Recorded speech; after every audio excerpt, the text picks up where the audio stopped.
Baik, mungkin kita mulai saja acaranya. Assalamualaikum warahmatullahi wabarakatuh. Salam sejahtera bagi kita semua. Om Swastiastu, Namo Buddhaya, salam kebajikan. Selamat datang di webinar Yayasan Menggiring Arus Dunia, di mana pada kesempatan kali ini kita akan membahas sebuah materi yang sangat menarik, yang berjudul Ilmu Mengenal Diri, Tuhan, Manusia, dan Alam Semesta.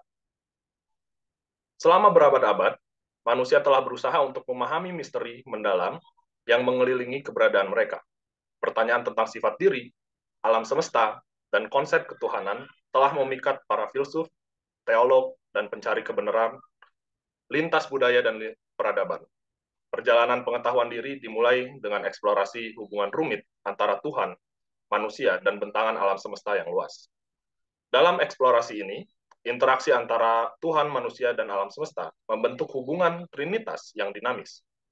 Beberapa perspektif filosofis dan spiritual mengandaikan bahwa diri bukan hanya pengamat pasif, tetapi juga peserta aktif dalam penciptaan dan pengembangan alam semesta.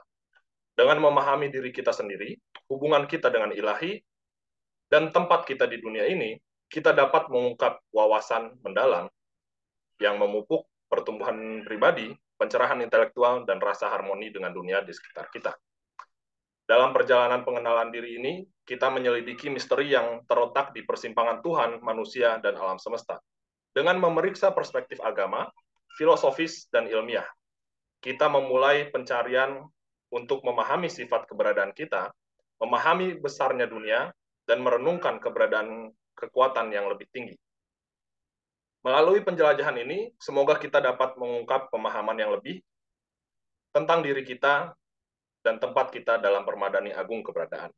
Untuk memahami materi yang sangat menarik ini, Yayasan Menggiring Arus Dunia telah menghadirkan dua pembicara yang sangat luar biasa, di mana pembicara pertama adalah seorang penulis buku tasawuf, sekaligus mentor dan juga senior saya, yang telah banyak membagikan ilmu yang sangat bermanfaat kepada saya, dan kali ini ilmu yang bermanfaat tersebut akan dipresentasikan kembali di diskusi kali ini.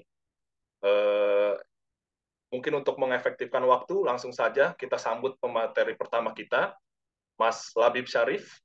Waktu dan layar dipersilahkan. Ya, terima kasih saudara moderator Salim dan saya hormati Bang Adian Aswaja yang juga mentor saya juga dan kawan-kawan peserta lainnya. Assalamualaikum warahmatullahi wabarakatuh. Bisa di-share PPT-nya, Lim. Ya. Jadi sebenarnya kurang lebih PPT ini merupakan perpanjangan dari buku saya yang berjudul Pergilah ke dalam diri sendiri untuk mengenal Allah, di mana buku tersebut menjembatani antara psikologi dari sains dan juga tasawuf dari segi studi Islam. Oke, next itu mengenai sendiri. Nah, di sini dijelaskan bahwasanya pertama dasarnya itu ayat Al-Qur'an. Wa fi anfusikum afala tubsirun. Allah berfirman bahwasanya apakah dan juga pada dirimu sendiri apakah kamu tidak memperhatikan, kata Allah. Nah, jadi Allah memerintah kita untuk merenungkan nih apa yang ada di diri kita, organ tubuh, pikiran dan sebagainya. Makanya benar tadi yang saudara moderator menyatakan itu filsuf mempertanyakan keberadaan Tuhan dan sebagainya, itu para pemikir ada ya begitu kan, eksistensi Tuhan. Dan itu pun sudah ada di Nabi Ibrahim ketika apakah itu matahari Tuhan, apakah uh, bulan itu dasar bagi filsafat, itu udah ada Nabi Ibrahim gitu. Nah, maka dari itu di sini tanyakan apa kamu tidak memperhatikan dirimu, kata Allah kan. Nah, terus saja ada hadis yaitu tentang man arafa nafsah faqad arafa rabbah. Barang siapa yang mengenali dirinya, sungguh ia telah mengenalinya. Tapi terdapat perdebatan. Kenapa demikian? Ada yang menyatakan ini hadis, ada yang menyatakan tidak. Bagi yang menyatakan ini hadis, ini adalah golongan para sufi ya. Golongan para sufi ini menyatakan ini tuh hadis. Jadi yang berpendapat Imam Ghazali dalam kitab Kimia Sa'adah, lalu ada penulis Ratibul Haddad Habib Abdullah bin Abdul Haddad dalam kitab An-Nafas al-Ulubiyah fil Masal Sufiyah, dan selanjutnya dalam kitabnya Syekh Izzuddin bin Abdul Salam. Untuk diketahui Syekh Izzuddin bin Abdul Salam digelari Sultanul Ulama dan murid dari Syekh Abu Hasan As-Sazili, pendiri tarekat Saziliyah yang lahir di Maroko dan wafat di Mesir.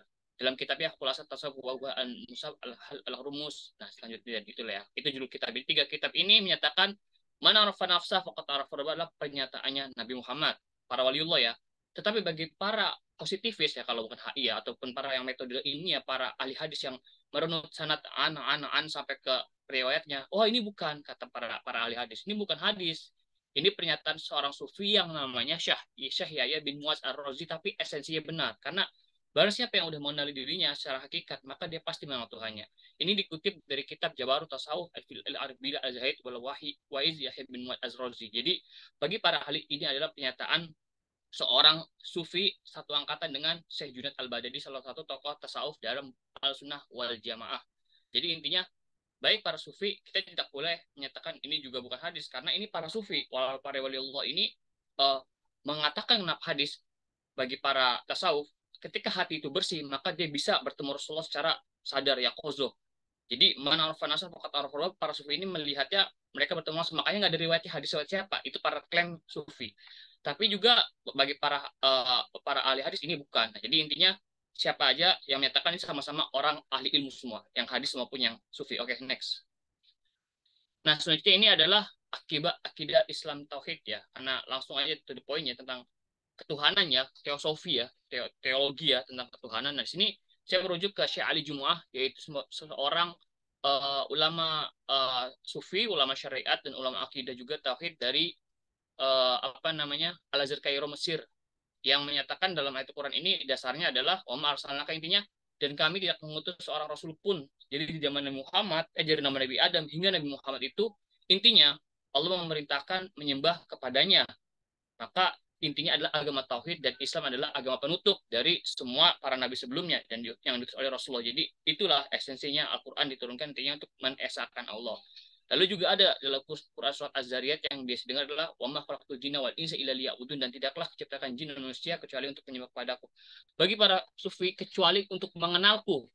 Illa liya'budun ini para tasawuf itu menafsirkan para sufi itu adalah kecuali untuk mengenalku. Nah, jadi dia lebih spesifik ya para tasawuf, pada tafsir tasawuf.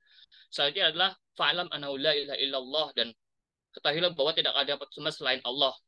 Nah, bagi menurut Syekh Ali Jumu'ah dari Al-Azhar Kairo Mesir ya, itu tujuan penciptaan hamba untuk mengesahkan Allah, untuk beribadah kepadanya dan meraih kebahagiaan dunia dan akhirat, ketenangan jiwa, batin maupun psikologis, dan juga pikiran. Saja akidah Islam itu intinya adalah keimanan bahwa pencipta langit bumi hanya tunggal esa, itu Allah, dan laisa kamitslihi syai'un, dalam Al-Qur'an tidak ada satupun makhluk yang menyerupai Allah gitu. Makanya tidak ada satupun sifat kekurangan Allah, dan maha sempurna, dan Nabi Muhammad merupakan utusan yang paling mulia dan membawa risalahnya secara utuh dan sempurna dan murni dari Allah, wahyu kepada Rasulullah, dari Allah kepada Rasulullah. Lalu tauhid ini adalah menunggalkan zat, yaitu untuk meyakinkan keesaannya baik dengan zatnya, sifat-sifat maupun perbuatannya. Nah, buah dari ilmu tauhid adalah dari dalil qat'i yang pasti, yang merupakan apa namanya, membenarkan yang baik terhadap sukses meraih kebahagiaan yang abadi ya, sorry tadi ya. Nah, menurut Imam Ghazali ini untuk mendapat kebenaran itu ada dua, meraih akal. Nah, akal ini gimana cara dapatnya? Itu dengan panca indera, tangan, mata, ini mulut, pendengaran, dan juga ya pokoknya panca indera ya. Misalkan nih melihat bulan, oh bulan itu kecil ya, mata nih ya. Tapi cara ilmiah ternyata pakai astronom bulan itu besar kan. Nah, maka Imam Ghazali nyatakan justru apa yang dilihat panca indera itu tidak sesuai dengan akal itu, kata Imam Ghazali. Karena pas bulan itu kan kecil nih secara zahir dari bumi kan. Ketika astronom melihat, nah, makanya Imam Ghazali bilang ada yang itu pakai intuisi, pakai kolbu, yaitu pakai wahyu itu ya, para nabi ya. Kalau kalau nah itu penangkapan kebenaran antara wahyu dan akal itu diseimbangkan, makanya ada dalil akli, dalil nakli. Nah, tapi pakai Imam Ghazali ketika ada pertentangan maka wahyu diutamakan dulu baru akal. Oke, next. Nah, sifat Allah ya, ini pasti tahu ya sifat wujud Allah ya, yang apa namanya, wujud kidam. Makanya wujud Allah itu ada, zatnya ada. Kidam itu maksudnya tidak berawal dan tidak berakhir, tidak seperti kita. Kita dulu tidak ada. Kalau kata Syarot, kita diadakan oleh yang maha ada. Kita nggak ada. Mungkin yang tahun 90, 80, 70 kita nggak ada kan? Dari mana kita tiba-tiba ada? Itulah yang harus direnungkan. Makanya kan wafi anfusikum afala tubsirun, kata Allah. Nah, Allah tidak bermula, tidak berakhir. Bahwa maha kekal, terus semua kiamat hancur semua. Allah maha kekal. Tidak ada yang hidup kecuali Allah. Nah, mukhalatul hadis seperti tadi ya, laisa kamitslihi syai'un, dalam firman-Nya dia enggak ada satupun makhluk seperti Allah. Lalu qiyamun nafsi, maha berdiri sendiri, tidak membutuhkan apapun. Kalau kita kan butuh apa? Butuh makan, butuh minum, butuh sosial. Allah tidak membutuhkan apapun, dan di luar dari dimensi ruang dan waktu. Kita masih terikat dimensi fisika di bumi ini. Tapi Allah di luar dimensi di waktu. Nah, wahdaniyat Maha Esa tunggal, kul huwallahu ahad. Ahad itu bukan satu ya, tapi tunggal. Ada dua, tiga di Allah Esa, kudrat Maha berkuasa dalam semesta ini, dan berkehendak apapun terjadi. Allah pengen menyesatkan, mau memberi petunjuk, terserah Allah, prerogatif. Oke, next. Itu sifat Allah. Nah, saja Nur Muhammad ini menarik nih. Ini perdebatan apakah benar ada Nur Muhammad pertama kali penciptaan. Ini dalam hal itu sini laulaka ini sering terdengar kalau di ceramah-ceramah tasawuf maupun ulama-ulama aswaja ya. Laulaka ya Muhammad khalaqtu al-faq, jika bukan karena engkau ya Muhammad tidak aku ciptakan alam semesta ini, kata Allah. Nah, ini dalam kitab Syekh Nawawi Al-Bantani. Untuk diketahui, Syekh Nawawi Al-Bantani adalah seorang ulama Nusantara dari Tanara, Serang, merupakan ulama kita gitu, banggalah, yaitu wafat di Makkah. Dalam kitabnya dijelaskan dalam kitab Madarijus Su'ud ila Iktisal Burud, itu nyatakan dalam riwayat sahabat Jabir itu sungguh bertanya kepada Rasulullah kan, makhluk pertama apa yang diciptakan? Lalu kata Rasul berkata, sungguh Allah menciptakan nur, nabimu sebelum segala sesuatu. Jadi sebelum ciptakannya apapun itu, sebelum alam semesta, sebelum bumi, semuanya itu yang diciptakan adalah Nur Muhammad gitu. Semuanya sebelum malaikat, sebelum Nabi Adam, Nur Muhammad. Itu disebutkan juga dalam disertasinya Ki Akhil Sirot ya. Itu juga tentang tasawuf falsafi dari Ibnu Arabi. Tasawuf terbagi tiga sebelum saya cerita, ada tasawuf falsafi, tasawuf akhlaki, dan tasawuf amali. Ilmu akhlaki, falsafi, dan ilmu. Nah, selanjutnya juga dalam kitabnya Habib Ali bin Ali Al-Habsyi di Simtud Duror juga sama. Sahabat Jabir bin Allah berkata, wahai Rasulullah, siapakah makhluk pertama kali diciptakan? Lalu Rasul mengatakan bahwasanya Nur Muhammad itu nabimu. Nur Muhammad ini makhluk pertama gitu. Lalu status Nabi Muhammad ini bukan kodim ya. Jadi Nur Muhammad ini baru. Kalau Allah kodim tadi kan. Jadi jangan samakan ini makhluk pertama gitu. Jadi Allah sudah tidak berawal, tidak bermula, dan tidak berakhir. Nah, Nur Muhammad ini baru ciptakannya paling pertama sebelum semuanya. Oke, next. Nah, ini tafsirnya ya. Pertama Syekh Al-Albani tentang tafsir Nur Muhammad nih, hadis tadi ya kan. Biar kita tahu nih, ini basis dasarnya ada dari para ulama. Nah, kata Syekh Al-Albani tadi dalam kitab Madarijus Su'ud ila Iktisal Burud menyatakan, aku mengucap salawatullah kepada itu rahmat Allah dan salam untuk empunya cahaya yang bersifat tadi pertama tadi kan Nur Muhammad yang lebih awal kayak dari semua makhluk. Tuh, Syekh Nawawi Al-Bantani mengatakan demikian ya. Lalu Syekh Mutawalli Asy'arawi adalah ulama tafsir modern dari Al-Azhar Kairo Mesir ya. Ini ulama Aswaja juga. Jadi ini saya gabungkan antara ulama Timur Tengah yang Aswaja dan juga ulama kita yang Aswaja juga. Nah, Syekh Mutawalli Asy'arawi menyatakan daripada kesimpulan mutlak dari segi pengikutnya bahwa Allah meletakkan ciptaan makhluk itu, ini gini intinya, nggak mungkin makhluk yang mulia itu dari tanah dulu baru dibentuk manusia. Sedangkan Rasulullah kan paling mulianya makhluk. Nah, makanya masuk akal kata Al-Syarawi, Nur Muhammad dulu baru ciptakan tanah, baru tanah bukan Nabi Adam. Gitu kata Syekh Mutawalli Asy'arawi. Jadi nggak mungkin tanah yang rendah kok bisa terbentuk manusia, itu masuk akal. Makanya benar kata beliau, maka hadis Jabir itu benar karena Nur Muhammad baru cipta langit, alam semesta, malaikat, Nabi Adam, semuanya. Makanya ketika Nabi Adam diusir kan ada di situ kan la ilaha Muhammadur Rasulullah kan sudah ada. Dari sulbinya itu terus ke setiap awal kok Nabi Nabi Sid masalah. Jadi terus sampai ke dan pasti ada terus sisa ke Rasulullah. Oke, next. Nah, ini penciptaan manusia ini yang tahu ya, sering mendengarkan. Wa qala rabbuka lil mala, intinya Allah berfirman, sungguhnya aku hendak menjadikan seorang khalifah di muka bumi. Nah, lalu malaikat bertanya, apakah engkau ya Allah menciptakan manusia yang akan berpecah belah gitu, kan perang gitu. Nah, ini saya pernah ikut dari Profesor Dr. Nasir Umar ya, dalam kajian tasawufnya itu teosofi di apa webinar dengan beliau Imam Besar Ibn Zikul. Intinya situ malaikat tuh dia hilaf saya tuh. Akhirnya dia dapat hukuman untuk ars itu kan tadi kan muka kan tawaf ya. Tawaf di sana juga ada ars tawaf. Nah, itu dihukum maka dia disuruh tawaf karena dia kayak biasanya hilaf. Tapi kalau kata saya Roman Al-Buti ulama Al-Azhar itu kayak mengkonfirmasi doang. Ya Allah nggak salah nih, maksudnya ya Allah ini. Jadi tapi dia malu. Malaikat akhirnya malu. Dia kayak biasanya kayak mempertanyakan, tapi kata Allah ini alamu ma ta'lamun. Maksudnya aku lebih tahu. Nah, kali ini ilmunya Allah kita nggak bisa nyampe ya. Oke, next. Ciptaan manusia khalifah fil ard. Nah, selanjutnya adalah manusia itu pertama ketika Nabi Adam diciptakan, ini saya cerita dulu. Jadi kata Profesor Dr. Nasir Umar, ketika Nabi Adam diciptakan jadi nih bangun, Nabi Adam merasa kesepian. Lalu terus sulbi Siti Hawa diciptakan di Adam, kata Papasan Umar, jadi tidur terus keluar sama Siti Hawa pas itu katakanlah pengen pelukan lah gitu.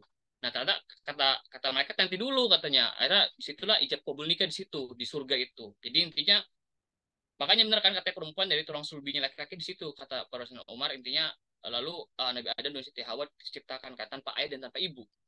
Nah, ketika Nabi Adam diciptakan, lalu di tulang sulbi ini udah ruh, berarti ruh sampai alam semesta, sampai akhir kiamat itu udah bersaksi.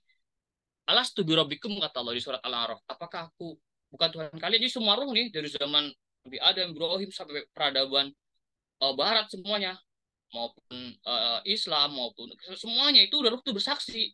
Kataku kalau balik syahidah, kalau kata kata para Protestan Umar tuh kalau balik tuh sumpah, iya kami bersumpah engkau Tuhanku, kata Allah gitu. Saya itu kayak kata sorry maaf kata apa roh itu kepada Allah bersaksi ya.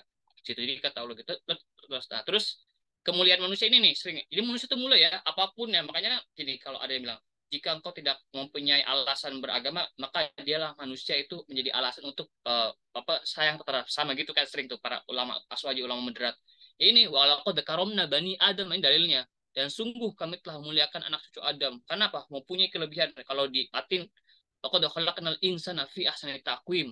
Jadi begitu mulianya kita punya bisa menciptakan berbagai macam teknologi itu, maka Allah muliakan, tidak ada makhluk yang sempurna manusia. Nah, dalam kitab Al-Rasofat, karya Hayu Abdurrahman bin Abdul Al-Faqih, itu menyatakan bahwasanya menurut Ismail Fajr Atas, Habib Ismail ini muridnya Habib bin Yahya ya, itu manusia ada 3 perkumpulan. Pertama di alam ruh, tadi yang saya katakan ya, kumpul di alam ruh tuh, semua tuh dari kumpul di alam ruh, Allah ciptakan dari ruh. Ruh ini nggak boleh ini ya, nggak bisa tahu ya karena wes aluna kanir ruh di surat Al-Isra.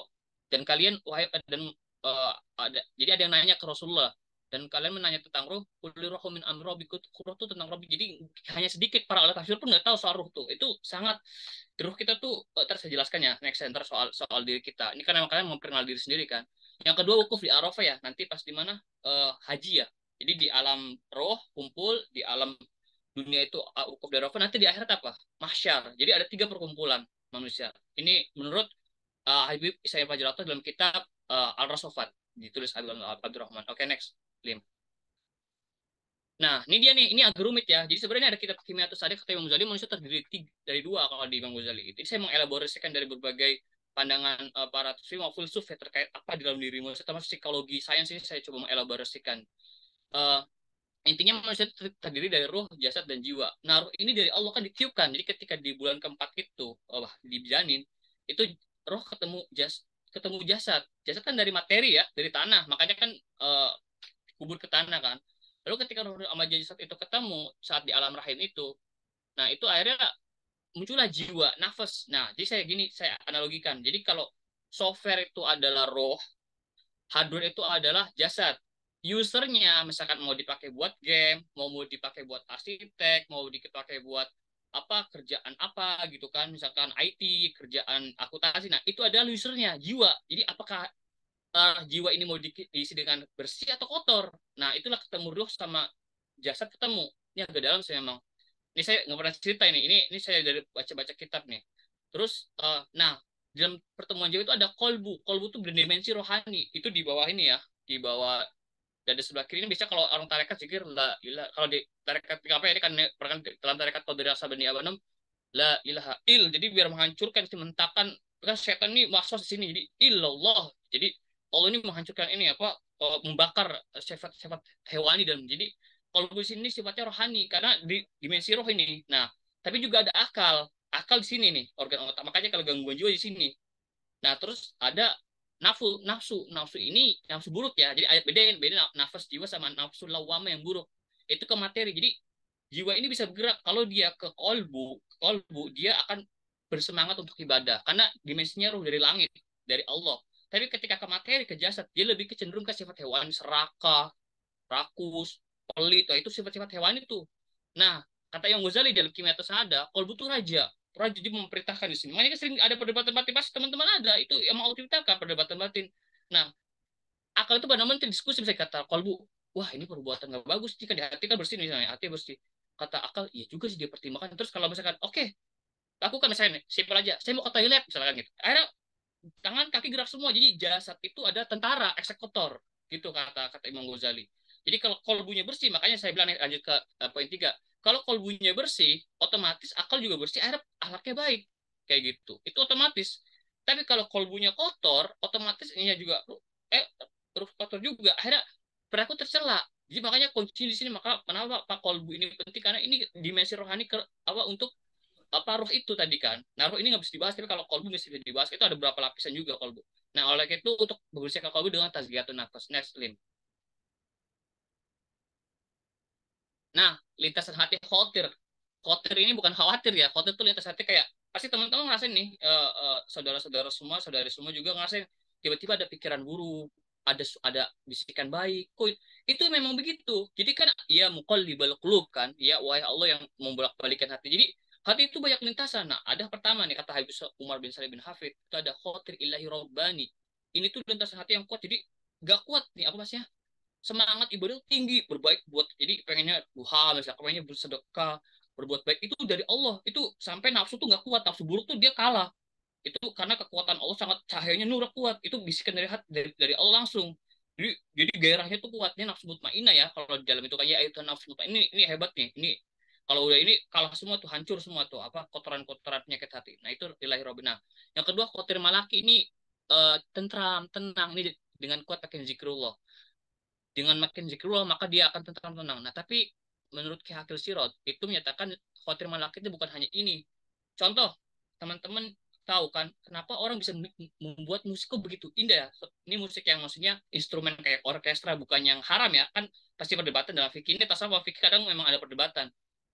Kenapa kok musik kok bisa indah syahdu? Nah, kalau kata Ki Hakil Sirot itu ilham dari malaikat. Itu ilham dari mereka, kenapa jadi bisa indah itu musik, kok seni kok bisa begitu indah, rupanya sampai dilihat tuh cakep, itu ilham dari malaikat. Jadi ketika itu bergerak, kepikiran bergerak, akhirnya tulis lah itu, makanya memperkenalkan diri itu begitu luar biasa. Jadi oh jadi ada relasi ini ke akal maupun ke pergerakan, akhirnya jadilah yang kita lihat ini gitu, apakah itu tadi gambar logo misalkan desain grafis dan sebagainya. Nah itu khotir malaki ya, zikir tenang. Terus kalau syaitannya ini buru-buru ini was-was ya, kul a'udzu birabbinas, ini was-was nih, dia nyuruh kejahatan terus agar terjerumus pada kejahatan nih. Setan ini selalu cari celah. Lalu kalau nafsani, nah ini nafsani ini yang hewani nih, yang tadi kan serakah, pelit, terus sombong, dengki. Wah ini materi semua. Nah ini ingin membedakannya gini ya.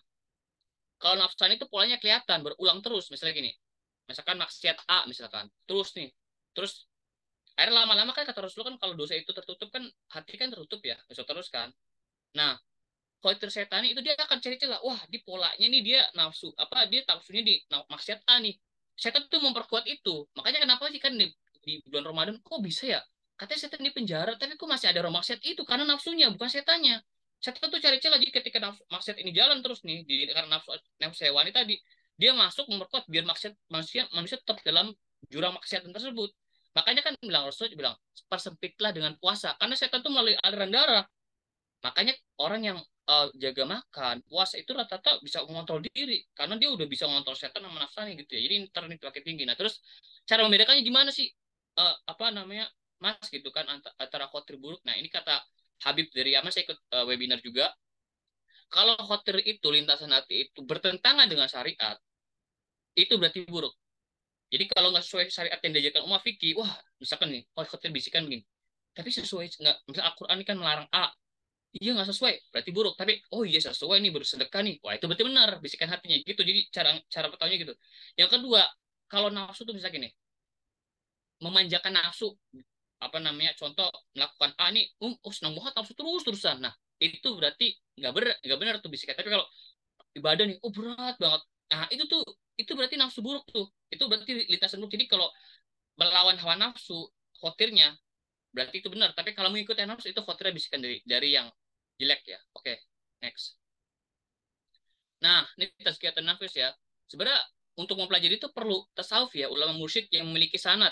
Kenapa sanad? Karena penting mata-rata ini ke Rasulullah supaya tidak melenceng dengan ajaran Rasulullah. Jadi harus punya, kalau di dalam NU itu ada Jatman Jamiah Ahli Thoriqah Mutabaroah. Nah, dia ketuanya Ibnu jadi di mana silsilahnya itu benar gitu ke Rasulullah. Jadi zikir itu semuanya benar. Jadi biar nggak jadi yang melenceng-melenceng gitu. Nah, sebenarnya dimulai tuh biasanya kalau di dalam ilmu tasawuf itu syariat, tarekat, hakikat, dan ma'rifat. Nah, mengenal kan, nanti kan mengenal kan, man arafan nafsah. Nah, barang siapa yang mengenal dirinya, terus mengenal Allah. Lalu buahnya sebenarnya tasawuf itu ihsan kan. Ingat ketika mereka Jibril datang ke Rasulullah, apa itu iman, apa itu Islam, apa itu ihsan. Nah, ihsan kan belum lihat. Nah, ihsan itu adalah jika engkau apa melihat seolah melihat Allah, apa seolah Allah melihat kamu jika tidak mampu, maka seolah Allah melihat kita. Itu ihsan. Sebenarnya tasawuf itu Rasul dasar di situ. Tapi tasawuf sebagai sebuah studi ilmu itu baru next, seperti hanya tajwid, ilmu lainnya, fikih itu baru next. Tapi ketika zaman Rasul, tasawuf ada tapi secara ilmu belum. Nah, terus tarekat adalah sebuah metode untuk mendekatkan diri kepada Allah yang ditempuh oleh para salik. Salik itu istilahnya penempuh jalan menuju ridho Allah. Nah, sebenarnya banyak apa namanya tafsir tentang stasiun atau makomat ya. Makomat dalam tasawuf itu ya, oleh para sufi ya. Rabi'ah Adio punya versi sendiri, Imam Junaid punya. Tapi intinya saya mengikut Imam Ghazali ya, yang rujukan sufi Ahlussunnah wal Jamaah itu ada tobat dulu, karena tobat semuanya semua para tasawuf tobat itu pakai pintu pertama untuk marifatullah, untuk naik tingkat apa supaya jadi akhlak baik. Tobat dulu kalau memang kata Imam Ghazali, terus sabar, zuhud, tawakal, nama habbah, cinta, baru ridho. Ini paling tinggi nih. Nah, bagaimana caranya? Itu aslinya ridho itu ditempa itu jiwa. Jadi benar-benar ditempa tuh dengan misalkan, oh iya, gue biasanya nih hari ini uh, minum misalkan manis 4 gelas misalnya itu tempat, oh jadi paksa 1 gelas, oh itu kan susah tuh. Oh, emang berat banget. Makanya puasa Ramadan itu sebenarnya penempaan diri, makanya kan tenang kan kalau udah akhir-akhir Ramadan itu kan kalbu tuh adem gitu loh, makanya ditempa itu. Jadi puasa sholat malam tempa, jadi bener-bener menghajar tuh hawa nafsu itu sampai hancur gitu. Emang seumur hidup hawa nafsu tuh dia bakal gejolak terus gitu. Itu tadi ya Riyadho ya, Mujahid itu bersungguh-sungguh sama kurang lebih gitu. Jadi Mujahid itu sungguh-sungguh, jadi jangan sampai menyerah, terus sungguh-sungguh. Jadi ternaik terus stasiun tuh stasiun. Nah, terus untuk dengan cara itu adalah dengan tahalli. Tahalli itu membersihkan sifat kotor. Sifat kotor itu tadi dengki, sombong, terus apa namanya? Pokoknya penyakit hati dan sifat tercela dibersihkan tuh.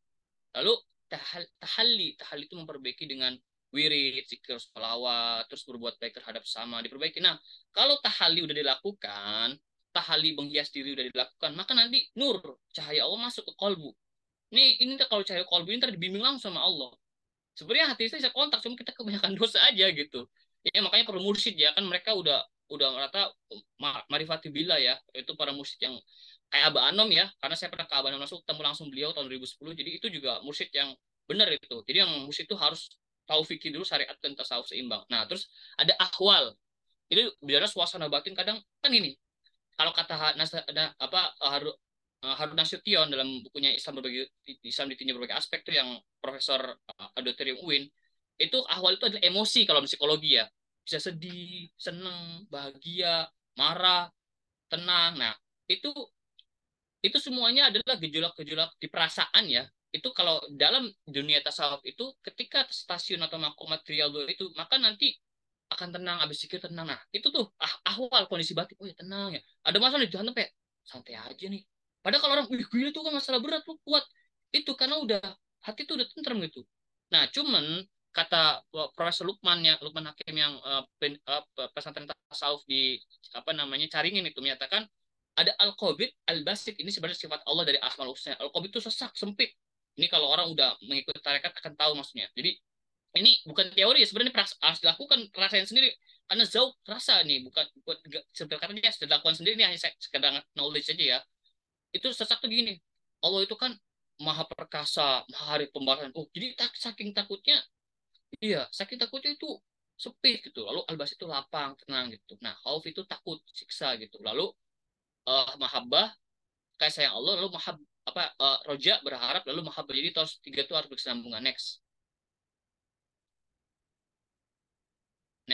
Nah, ini nih selanjutnya adalah ini apa namanya, hamba tuh wusul ya. Wusul di mana pengalaman rohaninya itu udah dekat sama Allah. Nah, pertama ada jazab, ketarik. Jadi tiba-tiba ketarik tuh nikmat banget jika sama itu sama Allah yang berkehendak, hak prerogatif Allah ya siapa itu. Tapi ada yang kedua dengan wirid. Jadi ketika wirid dilanggengkan misalkan sholawat, suatu lalu dapat warid, Allah kasih tuh. Jadi ada usaha dulu baru dapat, tapi ada yang Allah pemberi, itu hak prerogatif Allah gitu.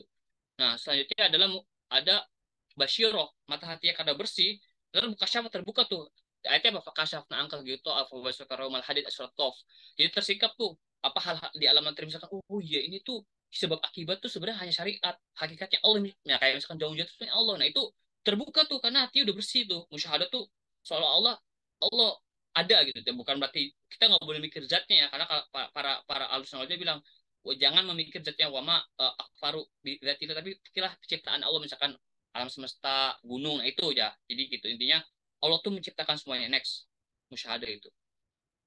Nah, ini terakhir ya, alam semesta itu dalam ayat Al-Qur'annya adalah intinya kami tidak menciptakan bumi dan segala apa di antaranya keduanya dengan main-main. Ini ada tafsir dari Profesor Wahab Zubaili, kalau nggak salah, dari ulama Suriah. Ini Allah tuh memberitahu kepada manusia gitu, bahwasanya aku menciptakan itu sebagai tanda-tanda kekuasaanku. Intinya gitu tafsirnya. Lalu sedikit ya Syekh Abu soal Laila Majnun. Ini Laila Majnun sebenarnya sering direlasikan dengan tasawuf ya, bukan hanya romantisme doang. Jadi intinya nih, Majnun ini sampai, iya, sampai Majnun ini sampai apa namanya, meluk-meluk tembok rumahnya Laila. Kan pasti kan Majnun kan gila kan ya. Masa itu. Nah, kalau kata Salbuti, ini mufti Suriah ya, ulama Suriah, Asyahid ya, meninggalnya Syahid. Itu maksudnya begini. Jadi si Majnun itu bukan bukan karena cinta rumahnya, tapi cinta Lailanya kan. Jadi esensinya kan rumah itu kan rumahnya Laila, makanya dia cinta kan. Pun demikian dengan para waliullah. Jadi yang dilihat alam semesta ini, cinta ke semua makhluk, itu bukan karena cinta makhluk, tapi karena esensinya Allah yang menciptakan itu. Jadi alam semesta ini manifestasi dari Allah. Tajalli kalau bahasa tasawuf. Mas, makanya ketika ngeliat bunga, gunung, itu dilihat Allah, karena Allah semua yang menciptakan semuanya. Dan terakhir adalah cinta ke alam semesta, pengejauhan hanya sebagai khalifah fil ard adalah mengikuti akhlak mulia Rasulullah Al-Karimah, di mana berakhlak baik sama manusia, apa namanya, uhuwah basyariah, uhuwah watoniyah, uhuwah islamiyah, itu termasuk tuh. Jadi meskipun saudara kita di Afrika, di Amerika Serikat, di berbagai negara, tetap itu manusia tadi kan, walaupun karomna balin Adam kan. Lalu terhadap hewan, buat kucing gitu, semuanya hewan, tumbuhan kita siram, itu implementasi dari cinta kau Rasulullah, lalu dengan berakhlak baik dengan terhadap sama lalu ke seluruh alam semesta. Ya, cukup demikian ya saya, mohon maaf kekurangan. Allah maafi kalau tarik. Assalamualaikum warahmatullahi wabarakatuh. Silakan ke moderator. Terima kasih.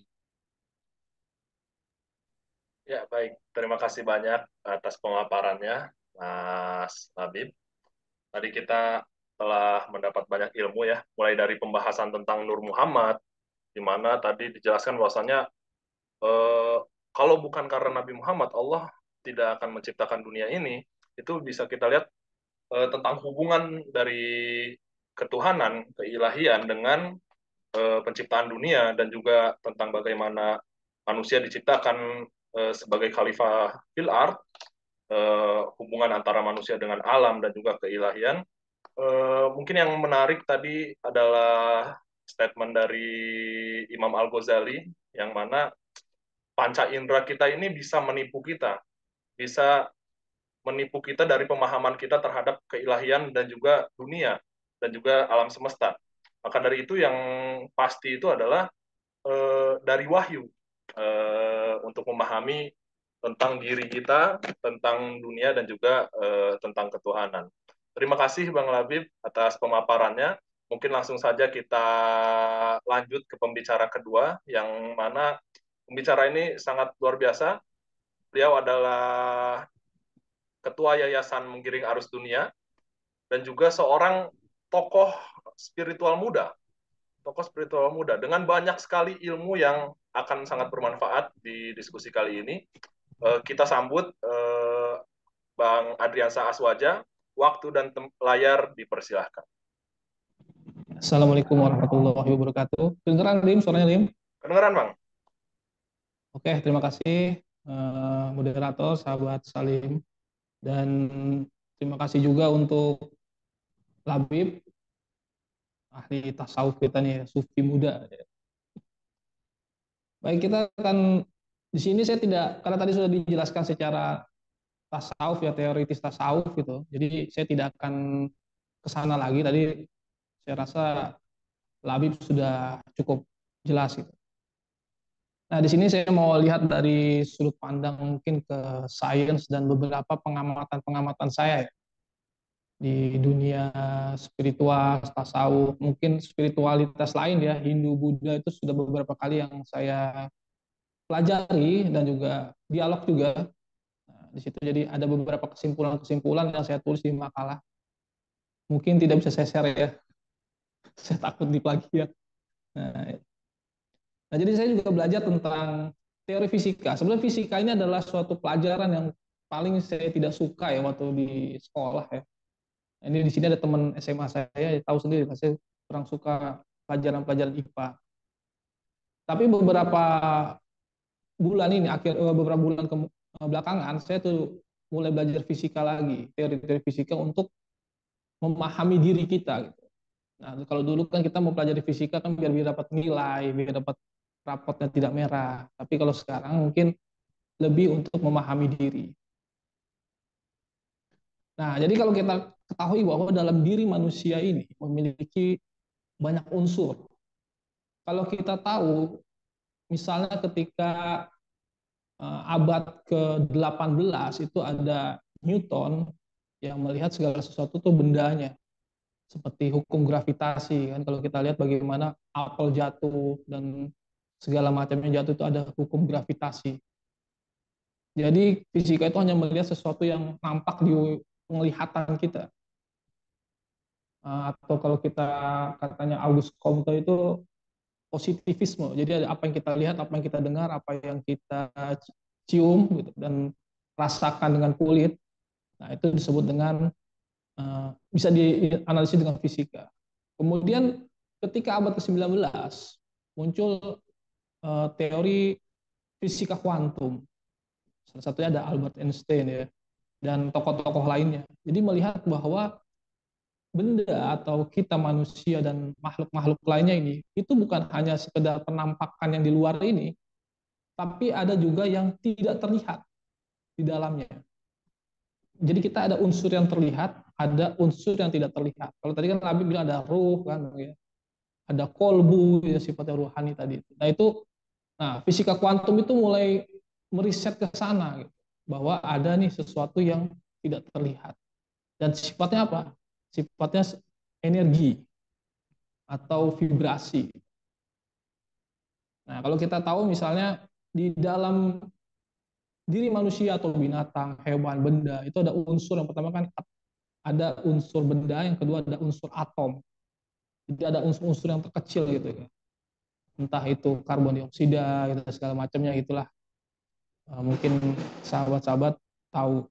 Lalu ada partikel, itu pecahan-pecahan dari atom itu yang menyatukan atom, lebih kecil lagi. Lalu ada unsur kuanta ya, suatu energi yang tidak terlihat gitu.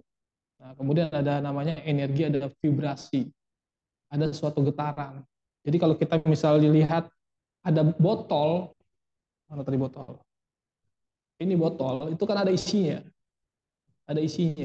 air. Tapi begitu botol ini dituang, orang akan melihat ini kosong, ya, melihat ini kosong. Tapi sebenarnya tidak kosong kalau dibuang. Ada di dalamnya ada energi, ada unsur vibrasi, ada getaran di dalam itu. Jadi tidak ada ruang kosong sebenarnya. Kalau katanya Tom Samcong itu kan isi adalah kosong, kosong adalah isi, sama-sama gitu. Nah, itu manusia. Manusia ini kelihatan jasad, ketika wafat dia mati. Tapi sebenarnya tidak mati kan. Dia ada mengisi ruang kosong itu. Nah, di situ yang akan saya bahas di sini untuk kita mengenal diri.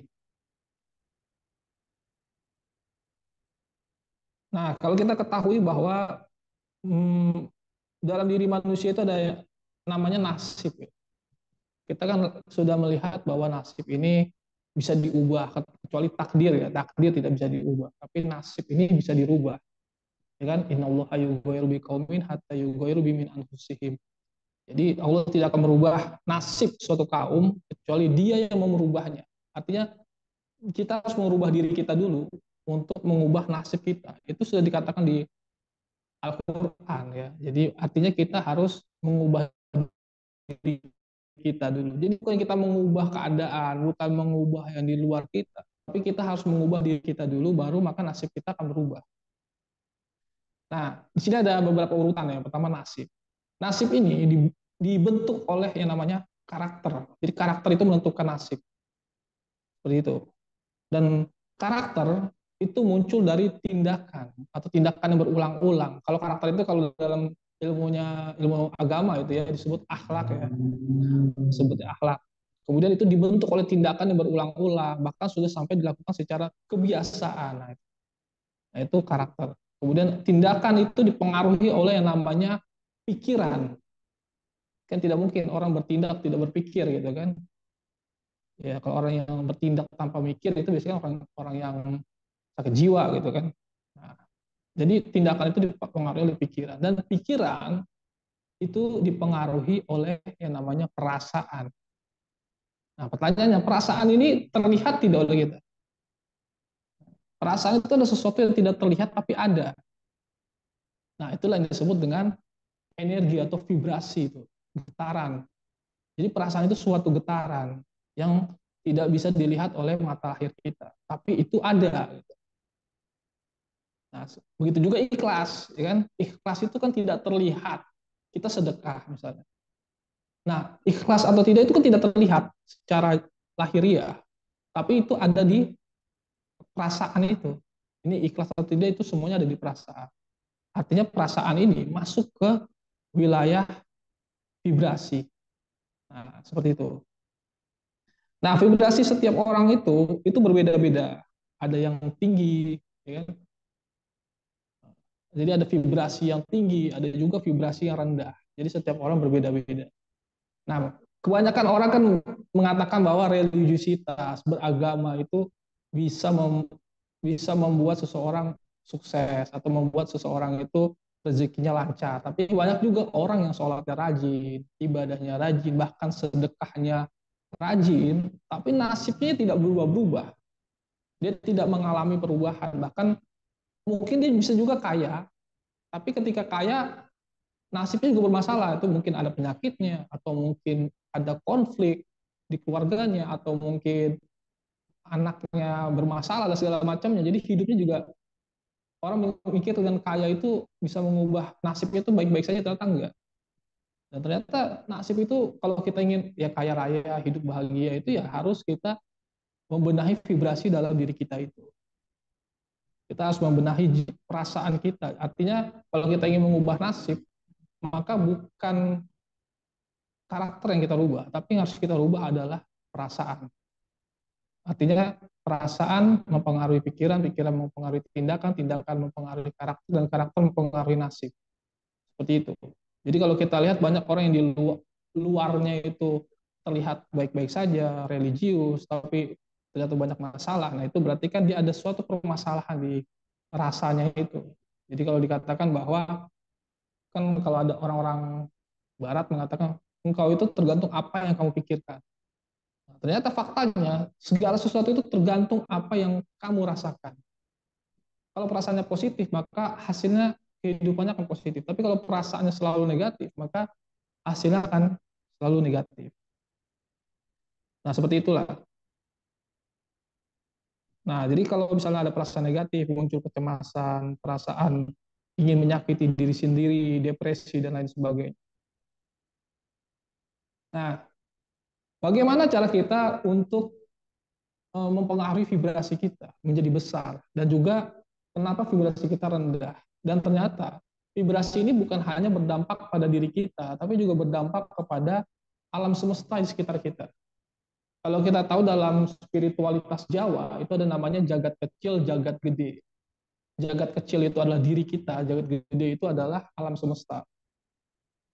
Jadi jagat gede ini adalah alam semesta. Maksudnya apa? Bahwa alam semesta dan diri kita ini sebenarnya saling berpengaruh, saling berhubungan.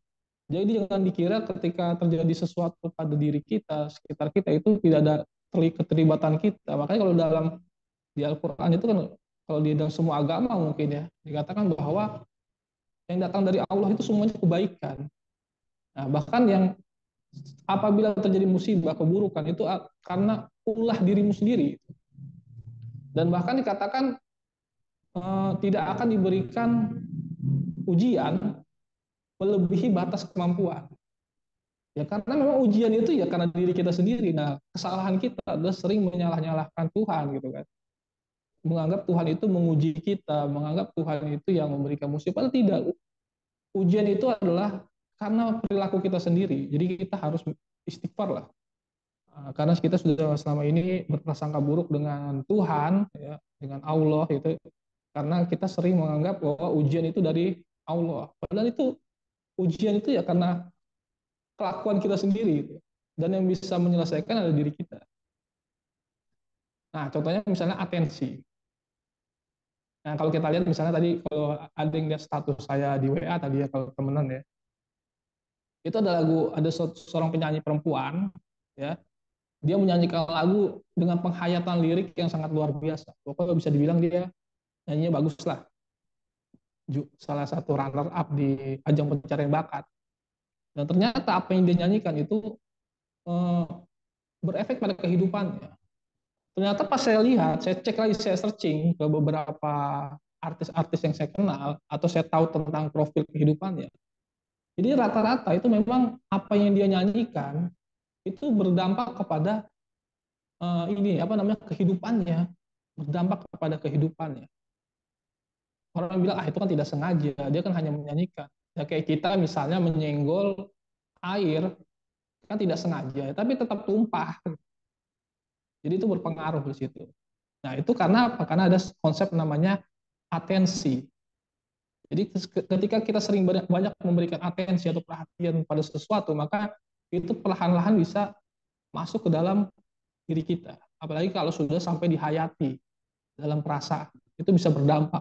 Makanya kita harus pilih-pilih lagu lah, ya kan? Seperti itu. Langsung ambil contoh lagi misalnya, kalau acara-acara motivator ya, motivator. Kenapa orang yang datang ke acara motivator, ada yang sukses dan ada juga yang tidak sukses. Misalnya motivator teriak, ayo kita teriak, sukses, sukses, sukses, gitu. Tapi kan itu hanya teriakan yang sifatnya di lisan, mungkin di otak ya, di pikiran. Tapi mungkin secara dalam batinnya, teriaknya dia tuh ruwet, ruwet, ruwet. Itu bukannya sukses, dia malah jadi ruwet hidupnya. Karena apa yang dia pikirkan itu tidak selaras dengan apa yang dia rasakan. Jadi artinya kan sebenarnya perasaan itu harus sinkron dengan pikiran.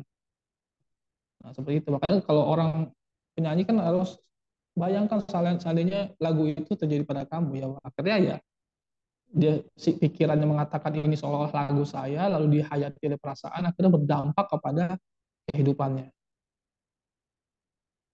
Begitu juga orang yang tidak bisa move on ya, atau tidak bisa memaafkan kesalahan masa lalu, maka itu bisa jadi kesalahan-kesalahan di masa lalu itu bisa terulang lagi karena dia terus-menerus memberikan atensi.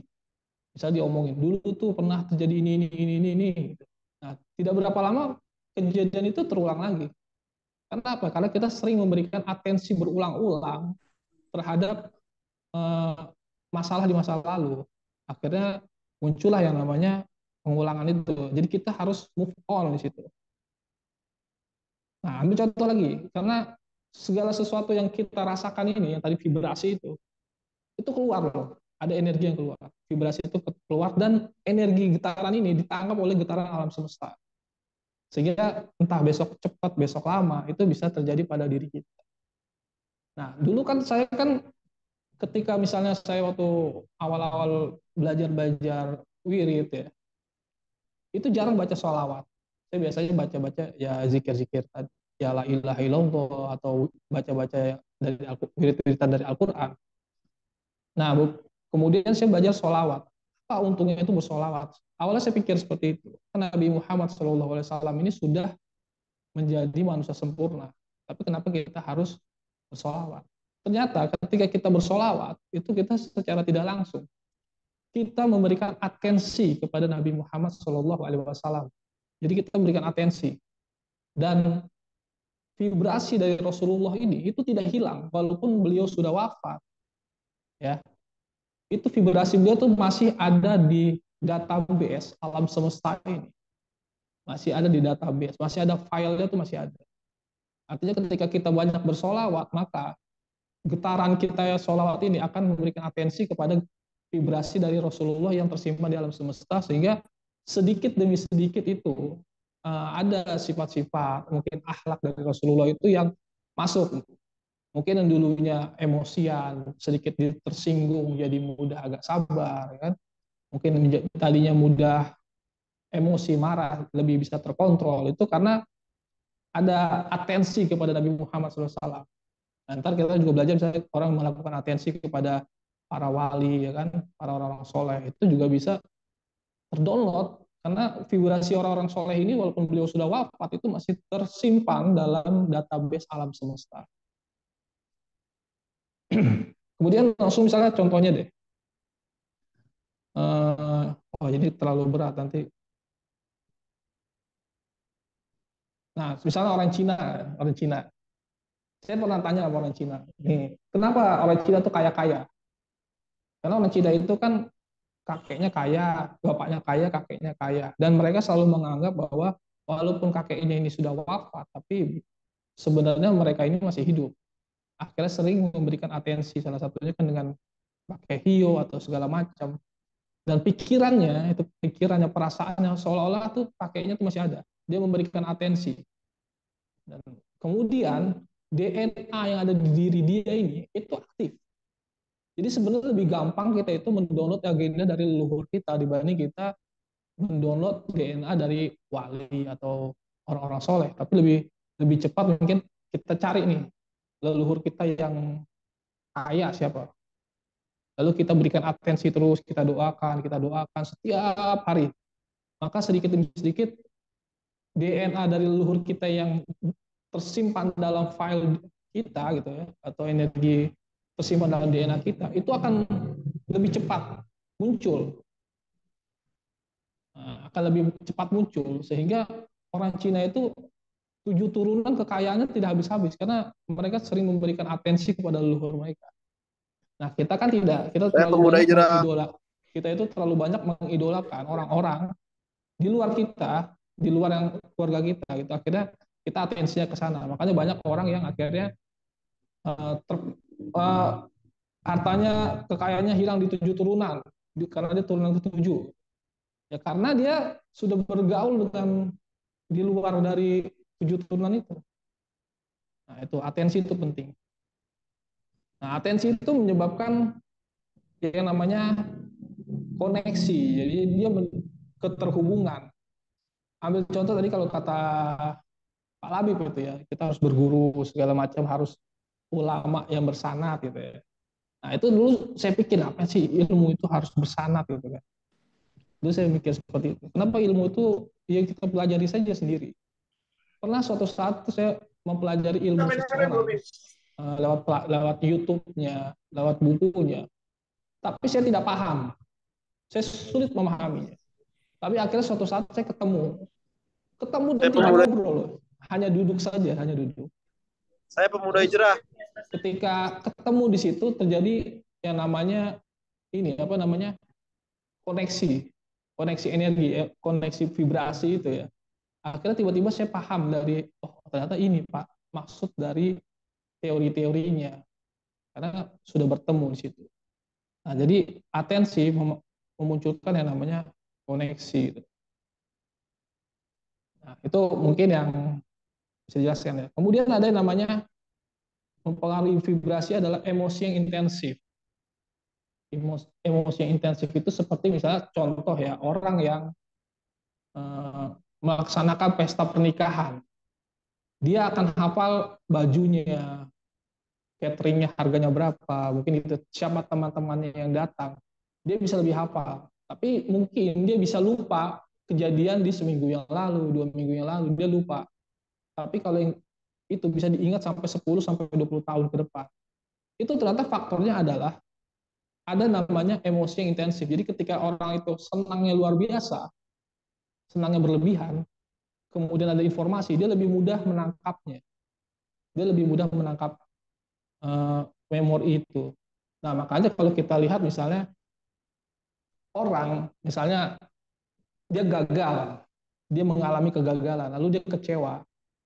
Nah, ini ada 2 kemungkinan. Pertama, ada orang menyalah-nyalahkan dia kan. Kamu sih nggak belajar, kamu sih tidak begini, kamu sih tidak begini. Nah, ketika emosi dia sedang intensif itu, sedang down, lalu dimasukkan kata-kata yang negatif, yang tidak memberdayakan, yang melemahkan, maka dia akan trauma atau mengalami sulit untuk bangkit. Berbeda ketika dia mendapatkan masukan kata-kata yang memberdayakan. Jadi ketika misalnya orang melakukan kesalahan, lalu sudah tidak apa-apa gagal. nanti kita coba lagi, ini cuman kesalahan sedikit kok, tapi nanti kita perbaiki, kamu pasti bisa lebih hebat dari sebelumnya. Nah, kalau muncul kata-kata yang memberdayakan ini, itu dia akan cepat bangkit. Makanya, mohon maaf ya, orang yang sering mengalami stres, depresi, atau apa namanya, sering menyalahkan diri sendiri, itu faktornya adalah dia sering bergaul atau mungkin lingkungannya ketika dia mengalami emosi intensif lalu dibuat down, bukannya dibuatkan kata-kata yang memberdayakan, sehingga dia menjadi mudah depresi, malu atau minder, membuat dia ingin menjauh dari masyarakatnya. Maka kita perlu di sini adalah lingkungan, teman-teman yang memberdayakan. Kalau katanya Rasulullah itu diam itu emas. Maksud emas itu kalau kamu tidak bisa memberdayakan orang yang sedang down, lebih baik diam. Gitu. Jangan banyak bacot gitu loh. Karena kalau kita banyak bacot nanti ya kasihan di mental dia kan di situ. Nah, itu yang mempengaruhi dari vibrasi seseorang. Jadi seseorang itu bisa vibrasinya rendah itu karena ketika dia emosinya sedang intensif, sedang naik, lalu tiba-tiba dijatuhkan. Nah, seperti itu. Kemudian keyakinan. Keyakinan ini sangat penting ternyata. Contohnya misalnya gini. Kalau seorang pemain sepak bola dikatakan bahwa matematika itu adalah pelajaran yang susah. Sebenarnya tidak masalah. Matematika itu pelajaran yang susah. Itu menjadi suatu tidak masalah karena dia pemain bola.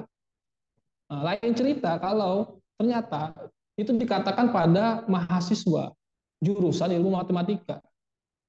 Lalu kita katakan, apa yang kamu masuk matematika? Matematika itu susah. Lalu dia masuk ke dalam keyakinannya, nah itu akan menjadi suatu masalah. Atau misalnya seorang atlet MMA, misalnya.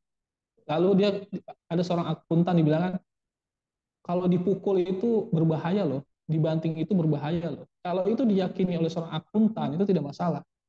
Tapi kalau ini diyakini oleh seorang atlet MMA, dia akan jadi masalah. Ketika dia tanding dia takut gitu. Waduh, nanti berbahaya nih gitu. Nah, disitulah peran keyakinan itu sangat penting. Dan keyakinan itu sesuatu yang tidak perlu dilogikakan. Nah, beberapa itu ada cerita ya, suatu pelatihan tentang ilmu kebal. Jadi ilmu kebal, jadi ada orang belajar ilmu kebal. Kemudian ketika dia belajar ilmu kebal ini, dia ikut suatu pelatihan dibongkar. Kenapa sih seorang itu bisa kebal? Selama ini dia tidak tahu kenapa dia bisa kebal. Dibuatkanlah logikanya. Tulis nih, ini logikanya begini. Kamu kenapa bisa tahan ini. Dibuatin loh. Akhirnya ketika dia melogikakan kenapa dia bisa kebal, tiba-tiba ilmu kebalnya hilang. Tapi hanya beberapa saat. Tapi 2 minggu kemudian bisa kembali lagi ilmu kebalnya. Ilmu kebalnya bisa kembali lagi. Nah, artinya apa? Suatu keyakinan itu awalnya kita logikakan. Tapi kalau tidak segera kita endapkan lagi jadi keyakinan, itu akan buyar. Pasti batal, itu akan rusak. Nah, seperti itu. Jadi kalau kita itu ingin melogikakan sesuatu, itu cukup kita pikirkan, kemudian kita endapkan lagi menjadi keyakinan. Artinya keyakinan itu sesuatu yang tidak perlu dilogikakan. Seperti itu. Kalau dia dilogikakan, dia tidak menjadi keyakinan lagi. Nah, itu salah satu contohnya yang mungkin agak lebih mudah. Contohnya ilmu kebal tadi. Ketika dia melogikakan kenapa bisa kebal, tiba-tiba dia tembus. Tapi begitu dia meyakininya kembali, menghilangkan logika tadi, itu tidak benar logikanya, maka dia akan bangkit lagi. Nah, makanya disitulah pentingnya kita melakukan sesuatu itu harus berdasarkan keyakinan. Maka dengan keyakinan, maka dengan kita yakin pada sesuatu yang menurut orang itu tidak logis, maka di situ adalah kita sama saja membuka peluang untuk Tuhan menolong kita atau memberikan pertolongan lewat orang lain kepada kita. Misalnya kalau kita meyakini bahwa rezeki itu sudah diatur misalnya, tiba-tiba dirusak oleh pandangan-pandangan orang yang tidak setuju dengan itu. Kemudian kita melogikakan tersebut. Mau tidak mau itu akan berpengaruh pada vibrasi kita. Akhirnya lama-lama kok, ya benar juga ya, ternyata rezeki itu nggak diatur ya, sudah harus tetap dikejar gitu, seperti itu. Nah, Nabi Musa alaihissalam yang sudah yang sampai tahapan pencerahan itu pernah suatu hari kan dikejar-kejar oleh pasukan Firaun ya. Lalu ketika dikejar itu ada satu pasukan yang bilang, kita akan tersusul. Lalu Pak Nabi Musa alaihissalam mengatakan bahwa Tuhanku bersamaku gitu. Kita pasti akan selamat, Tuhanku bersamaku gitu. Akhirnya benar, keajaiban muncul kan, laut terbelah. Lalu juga waktu Abu Bakar dan sahabat Abu Bakar dengan Nabi Muhammad SAW itu di dalam goa, itu dikejar-kejar. Kemudian Abu Bakar itu mengalami ketakutan. Nabi Muhammad SAW hanya mengatakan, la tahzan, innallaha ma'ana. Jadi jangan kamu takut, jangan kamu bersedih. Sesungguhnya Tuhan kita bersama, Tuhanku bersama kita. Gitu. Nah itu kan suatu keyakinan. Akhirnya benar-benar terjadi keajaiban. Jadi suatu keajaiban kalau kita meyakini suatu ayat-ayat Quran atau ayat-ayat agama kita, maka kita harus yakin dan jangan melogikan sekalipun orang lain itu tidak setuju gitu. Jadi harus tetap kita endapkan, maka keajaiban itu akan muncul. Nah, tadi itu. Jadi keyakinan itu akan mempengaruhi vibrasi karena keyakinan tidak terlihat, tapi dia ada vibrasinya. Seperti itu. Kemudian jadi keyakinan adalah secara definisi itu artinya adalah sesuatu yang kita anggap benar. Nah, kalau kita dibantah berarti kan lalu kita mencari-cari berarti kita menganggap itu tidak benar. Gitu. Kemudian ada nilai atau value ya, atau nilai itu adalah sesuatu yang kita anggap penting. Nah, kalau kita menganggap misalnya pendidikan tidak penting, nah kita tidak akan termotivasi untuk sekolah tinggi karena sudah kita menganggap tidak penting dalam nilai itu. Tapi kalau kita menganggap itu penting, maka kita akan terdorong untuk bersekolah tinggi dan caranya nanti Allah akan yang menentukan mencarikan solusi itu. Seperti itu. Jadi kita harus pahami dulu nilai apa yang kita anut, apa yang kita anggap penting itu harus kita pahami. Maka kita akan bergerak dan di situ ada kekuatan intervensi Tuhan di situ. Berbeda ketika kita menganggap itu tidak penting. Nah, berikutnya adalah dalam diri manusia. Tadi kan saya bilang ada vibrasi, ada getaran atau energi. Itu ada dua zona dalam diri kita. Itu adalah zona force dan zona power. Zona force itu adalah manusia itu memiliki yang namanya kekuatan personal. Nah, ada zona power. Zona power itu adalah bagaimana manusia memiliki kekuatan personal, tapi ada plus kekuatan dari Tuhan. Nah, pertanyaannya kita ini sedang ada di zona apa? Gitu? Zona power atau zona yang berada dalam zona tadi itu? Zona force. Nah, zona force itu berarti ketika seseorang itu mengejar sesuatu, ciri-cirinya nih orang yang mengalami zona force, dia mengejar sesuatu, lalu sesuatu itu berlari dari dia, dan dia terus mengejarnya, sampai benar-benar dapat. Itu zona force. Jadi mengejar sesuatu yang lari dari dia, sampai benar-benar dapat. Nah, lalu ada zona power, dia mengejar sesuatu, lalu sesuatu yang dikejar ini, itu mengejar dia juga. Nah, atau bahkan sampai dia hanya diam, tapi dia membayangkan sesuatu, lalu sesuatu yang dibayangkan itu mengejar dia, tanpa dia harus mengejar juga. Nah, itu zona force. Artinya adalah zona-zona keajaiban. Keajaiban dari campur tangan Tuhan dalam kehidupan seseorang. Nah, orang yang mengalami di zona force, ya, zona force itu atau yang tadi dia mengejar sesuatu itu, lalu sesuatu itu lari dia kejar sampai dapat, itu biasanya kan mengalami yang namanya depresi, mengalami yang namanya kecemasan, kegalauan, lalu dia bahkan ketika dia sakit itu akan sulit untuk pulih. Seperti itu. Sedangkan orang yang pada zona power, ya zona yang melibatkan Tuhan tadi, dia itu hidupnya lebih sehat, lebih awet muda. Gitu. Karena dia tadi itu dia mengejar sesuatu, lalu sesuatu itu mengejar dia diam. Nah, sesuatu yang dia inginkan itu mengejar dia. Nah, sekarang kita jawab adalah ciri-ciri orang yang berada di zona force atau zona yang tadi ya, vibrasi rendah ya. Jadi dia lebih mengejar sesuatu. Sebenarnya kita tetap boleh dua-duanya ya. Yang satu adalah orang yang mengalami memiliki kebanggaan atau rasa bangga. Jadi bangga itu adalah dia merasa dirinya hebat, lalu dia merendahkan orang lain. Nah ini orang yang berada di zona pos atau keakuan lah, keakuan, sifat keakuan. Lalu kemudian dia memiliki namanya sifat amarah, kebencian, penuh dendam. Nah itu biasanya gitu. Dia masih ada berada di zona pos. Kemudian ada namanya hasrat. Jadi ada ketamakan, mengecewakan orang. Kemudian dia juga mengalami ketakutan atau kecemasan, galau. Bahkan itu ketakutan itu sebenarnya bisa jadi ada atau juga bisa jadi ketakutan yang sebenarnya dia buat-buat sendiri itu.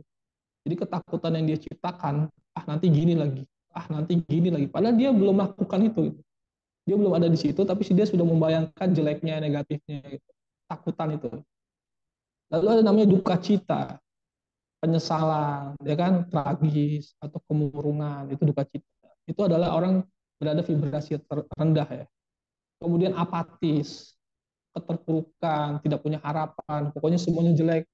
Orang-orang di sekitar gue itu gak baik lah sama gue gitu kan gitu. Lalu ada rasa bersalah, ya kan, terlihat jahat, semua orang terlihat jahat, dia hanya menyalahkan kehidupan. Yang terakhir adalah rasa malu. Rasa malu ini berarti dia merasa dirinya tuh hina, merasa dirinya hina. Itu adalah vibrasi terendah. Dan itu biasanya dimiliki oleh orang-orang yang berada di zona force. Ketika dia sukses, dia bangga, dia merendahkan orang lain. Ketika dia gagal, dia marah, dia kecewa dan segala macam. Nah itu kebanyakan orang yang beragama itu zonanya force banyak. Jadi dia sudah, makanya dulu kan saya kan sering ya wirid yang puluhan ribu segala macam itu ternyata nggak berpengaruh loh ke diri saya atau ke kehidupan saya. Kenapa? Karena saya zikir itu berada pada zona force, punya ambisi di situ, punya ambisi, punya amarah, punya kebanggaan di situ muncul ke situ. Ketika kita punya arah ke situ, berarti kita di zona force. Maka orang yang banyak berzikir, banyak stres. Benar. Kalau orang bilang, oh, kok orang jangan belajar tasawuf nanti jadi stres atau jadi linglung. Itu karena dia bertasawuf tapi zonanya masih di force itu. Seperti itu. Nah, kalau kita ingin mengalami ketenangan, walaupun kita ibadah biasa-biasa saja lah, sholat 5 waktu, puasanya Ramadan aja gitu kan, zikirnya sedikit-sedikit. Tapi kalau kita berada dalam zona power, yang sedikit itu jangan dikatakan sedikit, tapi itu jadi banyak. Nah, zona power ini biasanya kan zonanya orang, kata kita bilang ikhlas lah. Kalau kata Ibnu Athaillah kan, sesuatu amalan yang dilakukan dengan ikhlas itu jangan walaupun sedikit jangan dianggap sedikit, itu bisa jadi besar. Nah, zona force yang paling tinggi itu disebut dengan pencerahan, itu tingkatan para nabi, para wali, Buddha, itu orang-orang yang memiliki kesadaran murni. Kemudian ada yang namanya kedamaian, bahagia tanpa kebencian. Jadi kalau orang masih zikir, puasa, tapi masih ada kebencian dan hidupnya tidak merasa bahagia, tidak ada syukur-syukurnya gitu, dia di zona force, dia tidak akan menemukan keikhlasan. Jadi ikhlas itu sebenarnya menurut saya itu bisa diidentifikasi. Jangan dikira ikhlas itu sesuatu yang ikhlas kan nggak ada yang tahu. Ikhlas itu bisa diketahui kok. Menurut saya begitu. Nah itu ada identifikasinya, indikator. Yang pertama itu pencerahan. Yang kedua tuh dia mengalami kedamaian. Jadi bahagia. Dia tidak punya kebencian dengan siapapun. Hidupnya damai aja. Nah, itu orang yang vibrasinya tinggi. Lalu sukacita, tenang, bahagia melihat orang lain bahagia.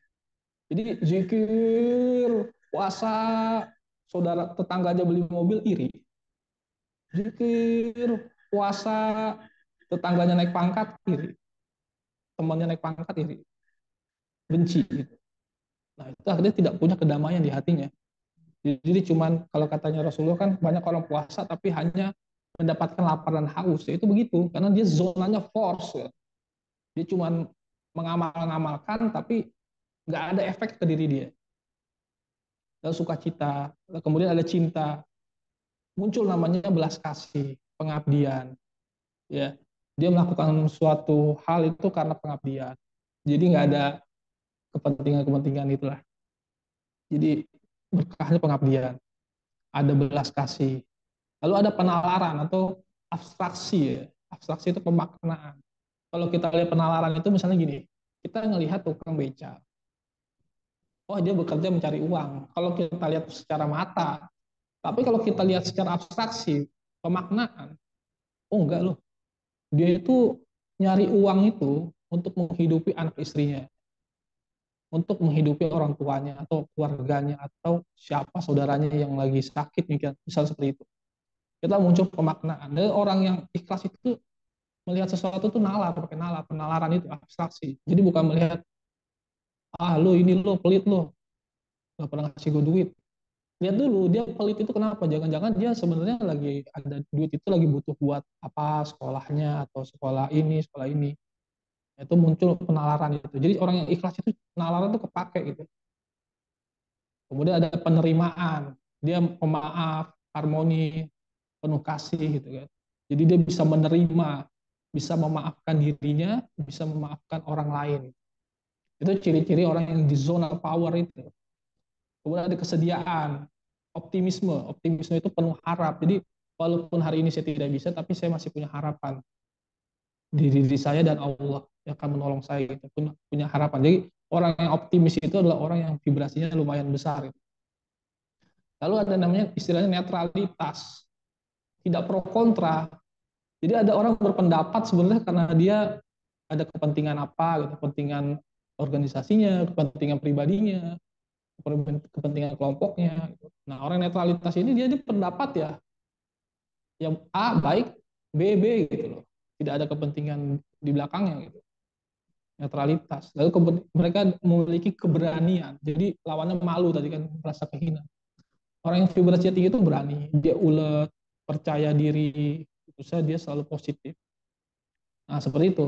Jadi bagaimana cara kita berpindah dari zona force ke zona power? Nah ini konsep taubat sebenarnya. Jadi saya kadang mikir, taubat itu apa ya? Apa istighfar banyak-banyak, atau sholat taubat, atau bagaimana gitu. Jadi sebetulnya kan kalau kita bicara taubat itu mau sholat ya, mau istighfar, tapi kadang-kadang nggak ada efeknya juga kan. Kita terus mengulanginya lagi. Itu saya terjadi pada diri saya tuh udah taubat, sudah minta maaf, ulang lagi gitu. Nah itu bahkan di sinilah perlu yang namanya kesadaran. Jadi kita identifikasi dulu.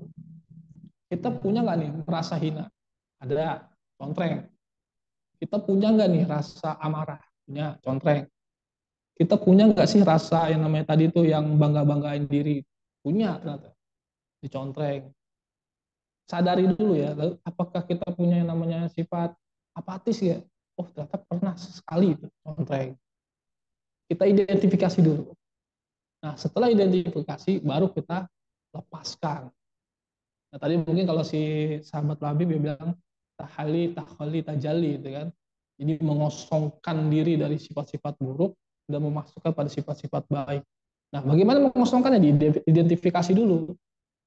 Nah ketika kita, oh ini yang memperlemah vibrasi saya nih, saya identifikasi. Lalu kita keluarkan, lepaskan itu semua, ganti dengan sifat-sifat tadi perlahan-lahan. Maka kita akan masuk kepada zona power. Nah kemudian tunggu terakhir nih. Saya juga belajar tentang tadi teori gelombang otak ya. Saya kembali lagi teori fisika. Jadi gelombang otak kita yang paling pertama itu namanya gelombang beta. Jadi gelombang beta itu adalah gelombang di mana seseorang itu dalam keadaan kesadaran penuh. Kesadaran penuh. Jadi kita memahami sesuatu itu penuh dengan logika. Nah, biasanya orang yang di zona beta terus-menerus itu bisa sakit. Ya kayak orang kita kurang tidur, ya kurang tidur, olahraga berlebihan itu kan bisa bikin sakit gitu. Nah, itu kita berada di zona beta. Lalu ada namanya gelombang otak itu alfa. Alfa itu ketika kita sedang berhayal, sedang nyantai, lagi kondisi santai, rileks, healing gitu. Kita kondisi meditatif, ya meditasi. Lalu kita mungkin kondisi lagi khusyuk ibadah. Itu adalah zona alfa, di mana gelombang otak kita itu rileks. Jadi otak kita dalam kondisi rileks. Kondisi rileks. Nah, kemudian ada namanya theta. Theta itu adalah gelombang di mana seseorang itu seperti dalam keadaan ini apa kayak terbayang intuisi indera keenam lah bahasanya gitu, kayak orang bisa berintuisi, dia bermimpi gitu, bermimpi. Jadi kan mimpi itu sesuatu, saya menghayalkan sesuatu seperti itu, bermimpi tentang ke depannya bagaimana bagaimana. Nah itu gelombang theta. Itu biasanya orang-orang yang punya indera keenam itu ya itu di otaknya itu gelombangnya di theta, bisa nerawang, bisa ini segala macam. Nah yang terakhir adalah namanya gelombangnya beta, itu yaitu tidak ada tidur, dia kondisi tidur pulas, tidak ada yang dipikirkan. Nah itu kan sebutnya tidur berkualitas ya. Jadi tidur itu sebentar tapi pulas gitu loh. Tidak ada yang dipikirkan, tidak ada yang dimimpikan bahkan. Nah itu gelombang beta. Nah ketika seseorang, yang paling penting itu adalah zona alfa itu, di mana otak itu rileks. Makanya kalau kita beribadah, itu kita harus berada di zona alfa. Begitu juga setelah kita tidak beribadah. Nah, banyak orang, saya mau zikir biar tenang. Akhirnya malah jadi stres. Saya zikir biar kaya. Malah jadi stres. Saya zikir biar sakti. Malah semakin stres. Kenapa? Karena ketika dia berzikir, bukannya dia ada di gelombang alfa, tapi dia justru ada di gelombang beta. Jadi dia di pressure otaknya. Di pressure dirinya. Di situ, di gelombang beta itu. Kesadaran penuh, logika gitu. Seharusnya ketika beribadah itu kan harus dengan rasa, apa ya, beribadah dengan roso kalau kata orang Jawa itu kan, dengan rasa, sehingga dia mengalami ketenangan batin, ketenangan pikiran. Nah itulah yang disebut dengan ikhlas. Jadi ikhlas itu ketika kita melakukan ibadah itu pikiran dan hati kita itu tenang. Kalau orang beribadah tapi beta yang muncul, ngotot, logika, segala macam itu full gitulah, ambisius gitu. Ketika kita beribadah, ya itu dia tidak ikhlas, ya kan? Sedekah, lempar-lempar kaos gitu kan. Nah, itu kan dia di gelombang beta, itu tidak ikhlas. Nah, ikhlas itu adalah ketika orang bukannya sembunyi-sembunyi. Kadang-kadang saya bingung ya, kok ikhlas itu ibadah sembunyi-sembunyi gitu. Karena ikhlas itu adalah yaitu ketika kita melakukan sesuatu itu ya rileks, pikiran dan perasaan kita tuh rileks. Nah, kalau kita terus-terus begitu, maka vibrasi kita akan semakin besar. Muncullah namanya kekuatan ikhlas. Nah, tadi kalau katakan botol kosong, kosong lalu dikeluarkan, maka akan diisi energi itu. Energi yang namanya vibrasi. Begitu juga kalau kita beribadah, lalu kita kosong dari namanya pamrih, kosong dari ambisi, kosong dari amarah, kosong dari kebanggaan, kosong dari segala macam, maka dia akan diisi dengan vibrasi energi besar yang disebut dengan energi ikhlas. Nah, ketika orang ikhlas itulah dia akan mengalami kedamaian. Kalau dia damai, maka dia akan mengalami pencerahan. Nah, dia bisa ke tahapan zona power, yaitu adalah dia mengejar sesuatu, sesuatu itu mengejar dia.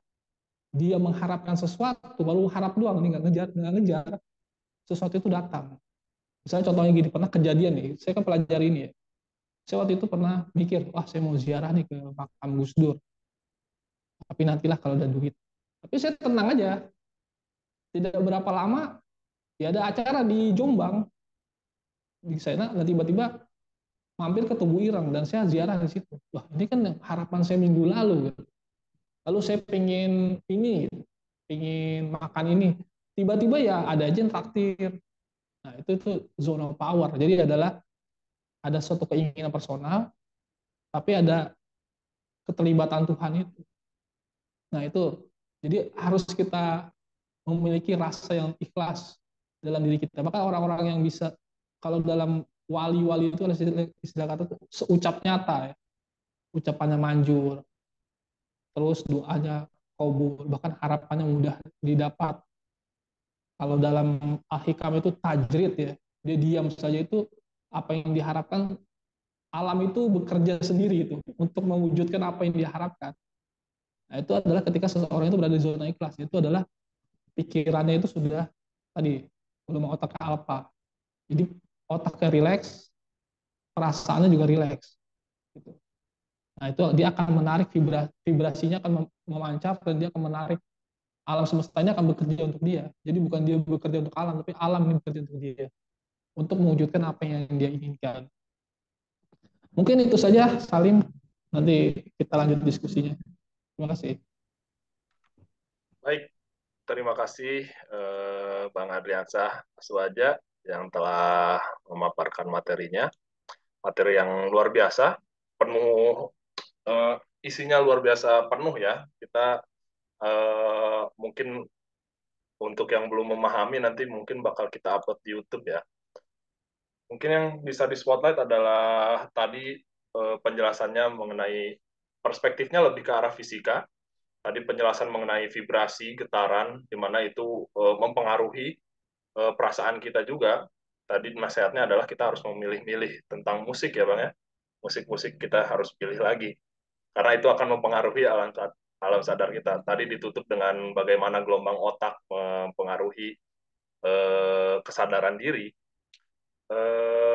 Ya, mungkin kita akan masuk ke sesi selanjutnya, yakni sesi tanya jawab. Kepada peserta yang ingin bertanya, dipersilakan untuk menggunakan fitur raise hand atau mungkin bisa diketik di kolom chat Zoom ini ya.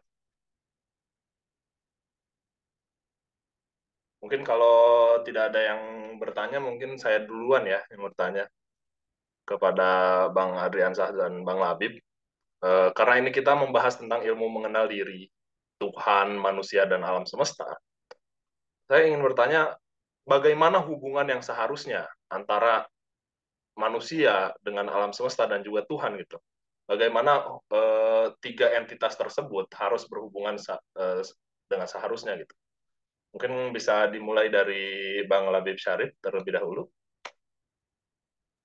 Iya, sebenarnya sih ini ranahnya akidah filsafat ya jurusannya ya. Tentang tasawuf falsafi ada filsafatnya Ibnu Farabi ya, Farabi bukan Ibnu Arabi ya. Jadi Ibnu Arabi sama Farabi itu beda. Di mana ada filsafat emanasi, pancaran. Ya sama kayak Ibnu Arabi bahwasanya Allah itu tuh apa namanya? Tunggal esa. Nah, kita ini cerminannya, tapi beda dengan apa Allah itu sendiri gitu. Jadi kita manifestasi dari Allah, termasuk alam semesta itu sendiri. Jadi hewan, tumbuhan gitu. Makanya Ibnu Arabi itu kan ada wacana yang diperdebatkan wahdatul wujud ya, di mana disebut itu kalau di sesi Tijinan kalau nggak kawal Gusti ya, itu kan jadi dia dihukum mati ya. Kalau di apa namanya Al-Halaj ya, sufinya tuh, kalau seandainya di Timur Tengah itu muridnya dari Imam Junaid, temannya dari Imam Ashibli. Cuman Imam Ashibli itu bisa ngontrol dia. Ekstase tuh kondisi batin ketika bahasanya mabuk ya, bukannya mabuk minuman keras, tapi mabuk kepayang ke Allah gitu. Makanya ada wali majzub kan, itu karena nggak kuat sama cinta Allah, sampai dia nggak sadar gitu. Nah itu Sunan Kalijaga juga gitu kan, pas nunggu Bang Adil pasti paham. Ketika Sunan Bonang itu suruh itu, dia dia kondisi majzub gitu, ditarik tadi kan sama Allah kan. Nah karena itu apa namanya definisinya sangat apa namanya pelik ya, makanya nggak semua sepakat dengan Ibnu Arabi tadi yang sebut wahdatul wujud. Sebenarnya kayak dikatakan oleh apa namanya Gus itu silupa Gus itu yang apa nanti kayak sebab istri itu. Nah itu menyatakan sebenarnya Ibnu Arabi itu yang paling mendekati tentang ketuhanan itu sendiri sebenarnya. Jadi bukan wahdatul wujud itu bukan berarti kita sama dengan Tuhan, tidak. Tapi sebenarnya sejatinya kita ini cerminan manifestasi dari Allah. Jadi sebenarnya kita itu tiada. Makanya benar kata Mandi, kalau keakuan kita udah nggak ada, lalu udah sampai ke fase pencerahan itu, jadi alam yang bergerak karena Allah yang memiliki alam. Jadi ketika udah di kondisi tadi apa bang juga alpha itu udah relax, udah koneksi ke Allah, udah mantap tuh para wali gitu-gitu. Ketika dia ngomong terucap, makanya nih ada wali yang rokok. Kenapa? Karena khawatir ketika lepas dia ngomong kejadian gitu. Itu karena dia udah tahap awakeningnya spiritual udah tinggi banget gitu. Nah makanya intinya adalah relasinya adalah kalau kata Farabi itu kosmos kita tuh ya. Jadi kita tuh alam semesta yang ada di dimensi materi fisika. Jadi semua nih bintang langit nih, planet Mars, planet semua, dan kita juga di alam itu kita terikat di dalam dimensi fisika, nggak bisa gerak gitu. Makanya nanti kalau di alam barzah, jasad kita mati, ruh kita bisa gerak. Nah, karena ruh ini kita terkukung sama jasad nih. Nah, ketika nanti di alam barzah kita bisa gerak. Makanya kan tawasul itu Rasulullah itu kan assalamualaikum ayuhan nabi kan di surat itu kan kalau kau masih hidup berarti Rasulullah itu saja kata Bang Adi itu kan sebenarnya Di alam semesta tuh ya masih tersimpan, benar, Rasulullah tuh masih hidup.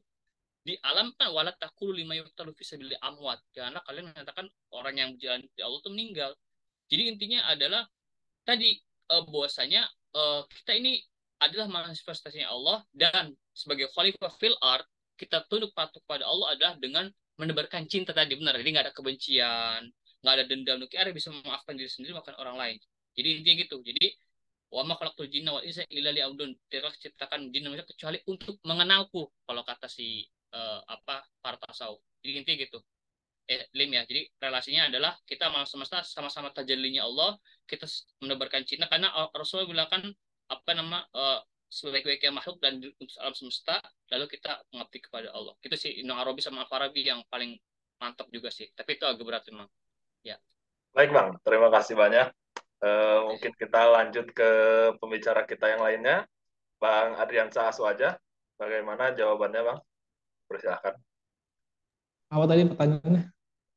Bagaimana hubungan yang seharusnya antara manusia dengan alam semesta dan juga Tuhan gitu? Bagaimana hubungan antara tiga entitas tersebut seharusnya? Oh ya, jadi gini, kalau alam semesta itu sebenarnya kan tadi sudah saya bilang ya, jagat kecil, jagat gede. Jadi atas sesuatu, apa yang terjadi di rasa kita ini adalah berefek pada alam semesta. Ambil contoh begini, coba perhatikan ketika kondisi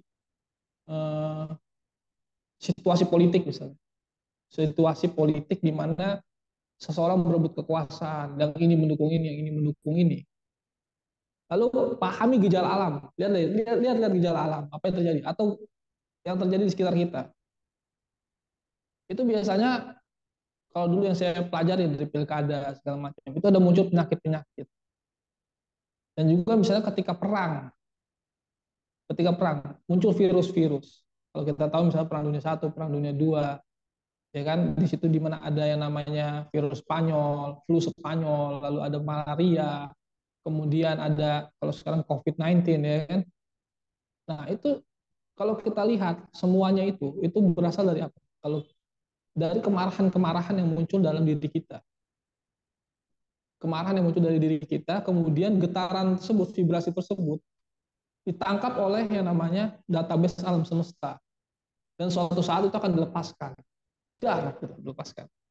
Jadilah mungkin penyakit-penyakit yang nggak jelas, muncul yang namanya bencana alam, segala macam. Itu adalah muncul dari kemarahan-kemarahan yang. Jadi jangan kita menyalahkan pemimpin. Kita jangan menyalahkan presiden, tapi coba kita salahkan diri kita dulu. Apakah jangan-jangan ini bencana ini, penyakit, kondisi kemiskinan dan segala macam itu adalah faktor dari diri kita sendiri yang terus memberikan atensi-atensi negatif gitu ke alam. Nah, tadi saya sudah bilang kan, ketika seseorang hatinya damai, mengalami hati yang tenang, dia damai, tentram, tidak ada amarah, pasti dia vibrasi itu akan memancar dan dia akan mengundang kebaikan-kebaikan dari orang-orang sekitar. Makanya kalau kita lihat misalnya orang yang rajin zikir, kok banyak yang menyukai misalnya, entah atasan, bawahan, teman. Itu bukan karena zikirnya sebenarnya, tapi karena dia ketika zikir itu mengalami ketenangan, dan ketenangan itu mengeluarkan vibrasi, sehingga orang-orang sekitarnya itu jadi ikut mengalami ketenangan. Kalau kita misalnya orang yang berani, contohnya, dia berani, lalu dia teriak, orang yang sekitarnya nih mungkin penakut ya, penakut itu. Tapi karena dia berani, itu vibrasi dia sampai loh ke orang-orang itu. Ayo kita jangan ini gitu. Siap bela Islam. Gitu. Nah itu siap bela Islam gitu kan, gitu kali ada itu kalimat begitu. Siap bela negara gitu. Siap bela gitu. Nah, itu ketika dia mau menunjukkan keberanian, vibrasi itu akan pengaruh ke orang-orang sekitar, sehingga orang sekitar itu akan tiba-tiba jadi ikut berani. Jadi sebenarnya makanya kita harus memberikan hal-hal yang positif pada alam semesta. Makanya kalau kita lihat dia berpolitik gagasan, berpolitik pikiran, ide. Jangan berpolitik dengan amarah atau menyerang personal seseorang. Si ini gini, keluarganya begini, orientasinya begini, begitu. Lalu ketika muncul itu ketersinggungan, itu akan memberikan getaran-getaran vibrasi yang negatif dan itu akan ditangkap oleh alam, dan itu akan dilepaskan kepada kita. Nah, kalau kita misalnya, kok saya rajin ibadah, tapi kok masalah saya banyak, ya bisa jadi diri kita ini yang sebenarnya mengundang itu semua, perasaan-perasaan kita mengundang ini semua. Bahkan dalam konsep uang, ini pengalaman uang ya, saya kan pernah dapat uang besar, pernah juga dapat uang sedikit. Nah, sebenarnya saya pahami dulu polanya. Orang kan mikir kalau biar kaya itu harus baca Al-Waqiah, istighfar. Ternyata enggak, banyak juga yang gagal loh. Ada yang baca Al-Waqiah 30 hari berturut-turut, motornya hilang ada. Saya pernah. Jadi dia sudah baca Al-Waqiah 30 hari berturut-turut, malah motornya hilang. Nah, itu kalau kita lihat misalnya gini, uang itu ada vibrasinya. Uang itu ada vibrasi. Contohnya, kenapa orang kaya itu biar kata dia boros, gaya hidupnya boros, tapi kok mereka tetap kaya gitu. Sedangkan orang yang maaf ya tidak kaya, udah ngumpetin duit, ya kan, sudah hemat, tapi tidak kaya juga gitu kan. Kenapa seperti itu? Gitu. Sudah pelit-pelit gitu kan, bahkan sudah sedekah setiap hari, tapi tidak sulit-sulit. Nah, karena dia sebenarnya bukan masalah uangnya, tapi vibrasi energi uang itu yang penting. Ambil contoh gini, orang kaya tuh belanja kemana sih? Ke mall atau ke minimarket, ya kan? Kalau orang yang tidak kaya biasanya kan ke pasar tradisional. Kalau dia ke mall, dia tidak mungkin tidak mungkin dia menawar karena sudah ada bandrolnya kan. Ketika dia ke minimarket, dia tidak mungkin menawar karena ada bandrolnya. Tapi kalau dia ke pasar tradisional, dia tawar, mahal amat gitu. Apalagi kalau jualan salim. Terus saya mau beli, berapa lim? 100.000, ya harga temen lah lim. 50.000 gitu, diskon lah gitu. Si Sena jual buku berapa sen? 100, mahal banget sen. Sama temen, harga temen lo gratis lah sen gitu kan. Nah, ketika kita sering melakukan hal itu vibrasi itu akan berbalik ke kita. Maka suatu saat itu kita tidak akan dihargai oleh uang gitu. Orang itu tidak akan menghargai kita. Kita jualan nggak ada yang beli, sepi gitu. Kita dagang nggak ada yang beli, sepi. Kita buka apa kok nggak ada selalu nggak ada hasil. Itu karena kita itu mengeluarkan vibrasi negatif terus, nawarnya sadis, bahkan minta gratisan, pakai barang KW, ya kan, bajakan, wah itu vibrasinya jelek. Makanya saya dulu kadang-kadang saya sering dikerjain orang, ditipu orang gitu kan, karya saya di ini, terus omongan saya dipakai, terus dia tidak mengutip saya, dibilang itu pendapat dia sendiri. Ternyata itu karena vibrasi saya, karena dulu sering minjem buku perpustakaan, saya fotokopi ulang. Saya malas beli yang baru kan. Nah, itu vibrasi itu pengaruh pada kita. Sering beli barang KW, sering nawar, sering minta gratisan. Nah, itu akan, apa yang kita lakukan itu akan berbalik pada diri kita sendiri. Jadi filosofi uang itu seperti itu. Terakhir misalnya, masih dalam hal ibadah misalnya, uang haram, uang haram. Ketika kita uang haram, pasti diri kita ini ada uang haramnya lah. Sedikit demi sedikit adalah. Walaupun kita nggak sadar, mungkin Salim masih saya habis nyolong dari mana gitu, terus kasih ke saya, terus saya pakai, saya jajanin segala macam gitu kan. Walaupun saya nggak tahu itu dari mana, ya, tapi itu pasti akan berdampak kepada saya juga. Energi itu kan tetap kekal, energi itu tidak peduli, dia akan berada pada yang megang. Nah, ketika itu akan berdampak pada saya, entah saya jadi mencret-mencret, saya jadi sakit, kelakuan saya jadi tambah nggak benar, orang-orang jadi nggak suka sama saya gitu kan, atau ada akhlak-akhlak saya jadi begajulan kok setelah megang duit dari banyak itu kan. Nah, itu vibrasi. Makanya ada konsep sedekah sebenarnya. Sedekah, zakat, itu kan adalah mensucikan harta. Sebenarnya dia tuh mengeluarkan vibrasi buruk itu. Makanya ketika kita dapat uang, kita harus sedekah. Harus berani mengeluarkan energi negatif itu yang mungkin kita nggak tahu nih kotor. Jadi kalau kita ingin berhasil, katakan hitung aja tuh. Zakat harta itu kan penting ya. Zakat harta orang kebanyakan zakat fitrah doang. Zakat harta itu tidak dipikirin. Jadi hitung berapa harta kita ini, lalu kita zakatkan. Karena kita nggak tahu nih dari harta yang kita miliki ini kan berapa yang halal gitu kan. Berapa yang mungkin dari uang cuci uang ini berapa gitu. Nah, itu harus kita pilah-pilah gitu. Salah satunya adalah dengan ada zakat, ada konsep ini. Nah, dengan begitu maka alam semesta akan melipat gandakan kita. Kan tadi bilang kalau sedekah akan lapangkan rezekinya, kalau kita zakat harta kita akan bertumbuh. Itu logikanya seperti itu. Karena sesuatu yang kita di semua harta itu kotor, maka harus disucikan gitu. Jadi cara kita mendapatkan uang, cara lalu kita mendapatkan barang itu harus kita lihat karena semua yang ada di diri kita ini semuanya ada alam semesta. Tadi bagaimana berhubungan dengan alam semesta? Nah, contohnya gini, saya pernah kejadian nih, saya butuh uang 20 juta, contohnya janda ya, terpikir beneran lagi. Ya segitulah misalnya 20 juta. Lalu saya hanya membayangkan. Ketika saya membayangkan, lalu hati saya ingin gitu, apa namanya, mau gitu dapat uang segitu. Itu ada energi yang keluar, vibrasi.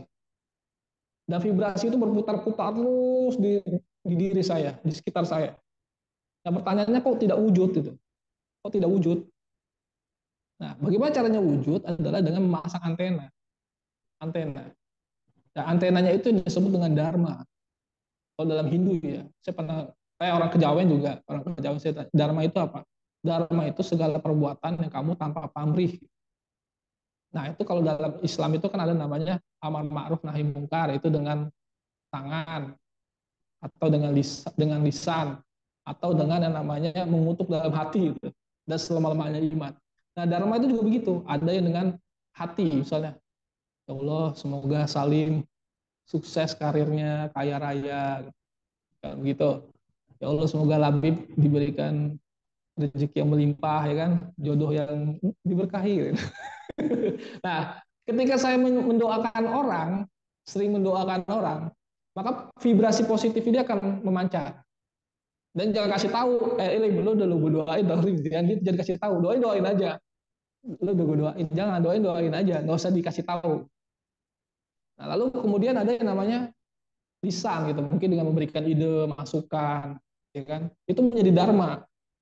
Dan kemudian ada yang namanya dengan tenaga, dengan kita nolong orang segala macam. Dan yang terakhir eh, dengan uang ya mungkin, dengan akumulasi ketiganya yang terakhir dengan uang gitu. Terus orang yang paling kaya lah. Gitu. Kalau kita nggak kaya ya udah cukup mendoain aja kan, mendoakan. Makanya kalau kita lihat banyak artis udah kelakuan nggak benar gitu kan, lalu dia menamerkan kemaksiatannya di TV, tapi kok kekayaannya tuh bertambah terus kan, kayaknya bertambah, ya pasti ada gaya hidup seperti itu. Mungkin dia sedekah ditambahin harusnya 300.000 dia kasih 1 juta, atau mungkin dia dharmanya bagus, dia mendoakan orang, dia ngangkat orang yang belum sukses jadi sukses. Dan dharma itu pasti akan berbalas pada diri dia. Terlepas dia berbuat dosa itu tadi akhirat. Tapi kalau kita lihat alam, alam itu kan hanya menangkap sesuatu yang dia dapat gitu. Nggak nggak mikir ini dharmanya ini kita Mirzani, ini dharmanya Salim, tidak lihat itu. Dia tidak, alam itu paling fair kalau menurut saya. Berbeda dengan yang lain kan. Ini ngasih si ini ngasih. Kita masih bisa subjektif, tapi alam itu objektif. Siapapun yang berbuat dharma, dia akan menuai itu. Begitu juga dengan karma kan. Dia akan menuai itu. Apa kebaikan yang dia keluarkan itu, alam itu maha adil di situ. Fair lah kata-kata. Ya mungkin itu saja Lim.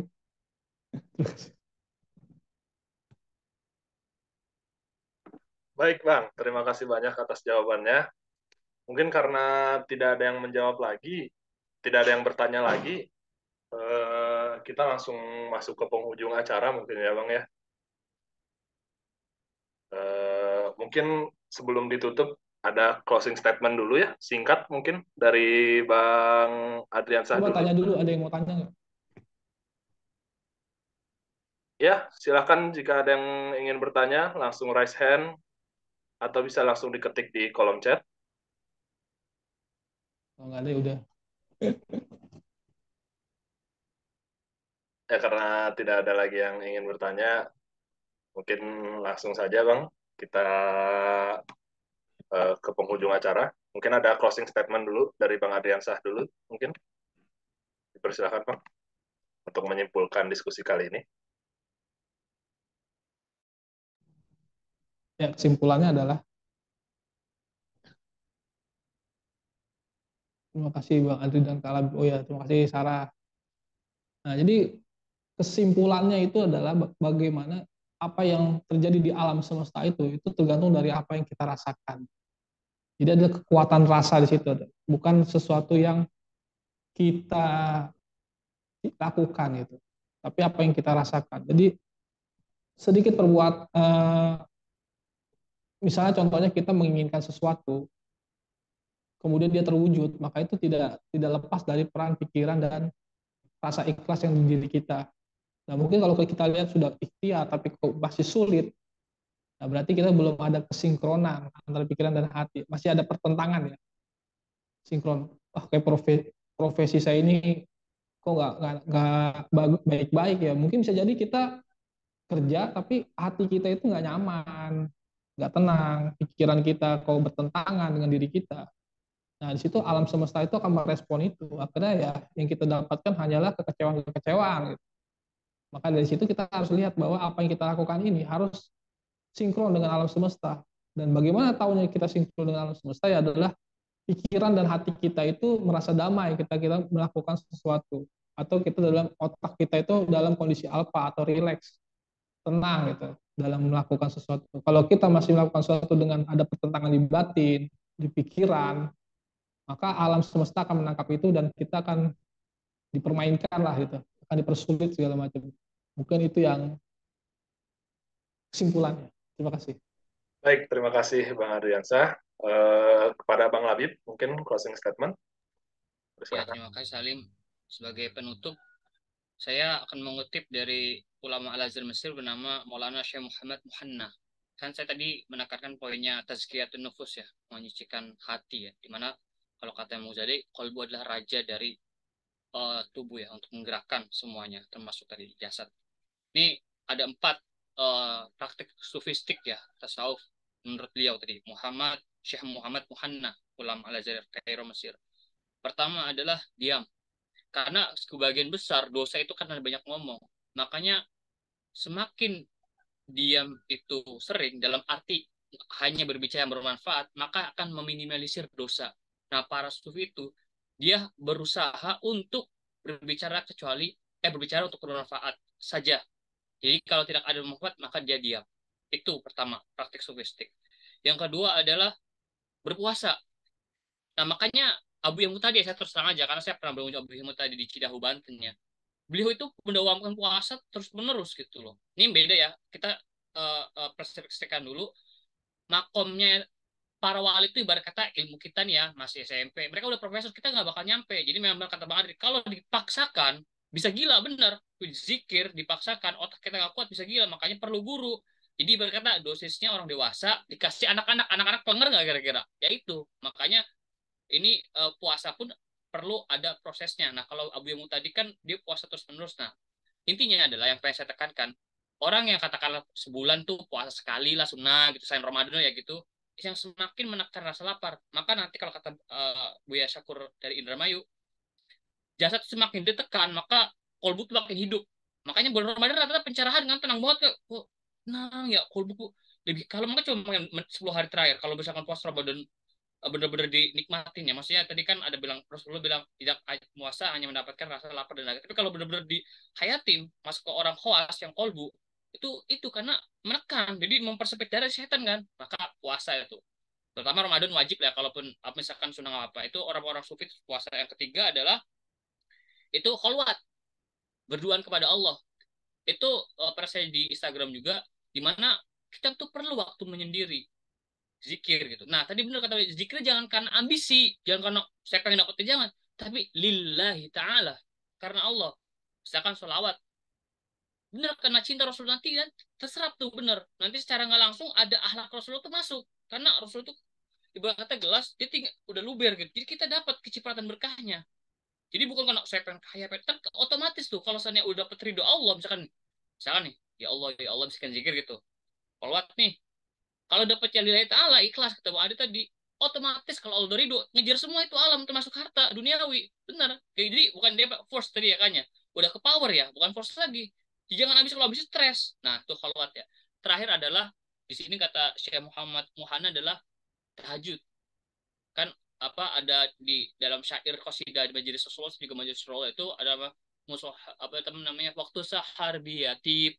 Waktu sahar itu dengan kebaikan, di mana para sufi itu ketika tahajud itu bermesraan dengan Allah, di mana dia tuh seperti hanya seorang suami atau seorang istri bergombal lah ya. Ya Allah, kan itu Robiatu Adawiyah, engkau adalah Tuhanku.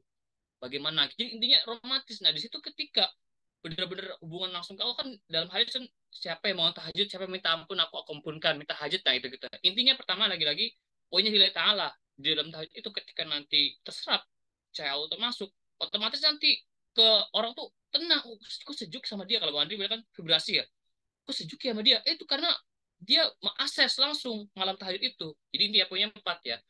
Tadi diam, yang berbicara ke yang manfaat aja, karena banyak dosa, omong ini banyak dosa, ngomongin orang kan, bohong sebagainya. Makanya Pak Sufi itu berusaha itu menekan. Terus lapar ya, tapi jangan sampai benar-benar bisa makan, sakit juga. Jadi kita harus tahu kondisi kita gitu, nggak bisa dipaksakan. Tadi kan bisa digangguan jiwa, nggak boleh, makanya perlu guru itu. Kita harus tahu kondisi. Yang ketiga, kholwat zikir, tapi jangan ambisi ya zikirnya lillahi ta'ala, nanti otomatis tuh semua hajat bisa terkejar ke semuanya karena nyarinya Allah gitu.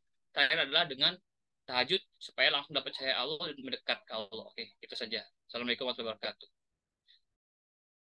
Waalaikumsalam warahmatullahi wabarakatuh. Terima kasih kepada Bang Labib. Mungkin closing statement dari Bang Adriansah dan Bang Labib tadi. Oktanta tuh, mau nanya Oktanta. Ya Bang? Oktanta mau nanya. Oh ya, dipersilakan.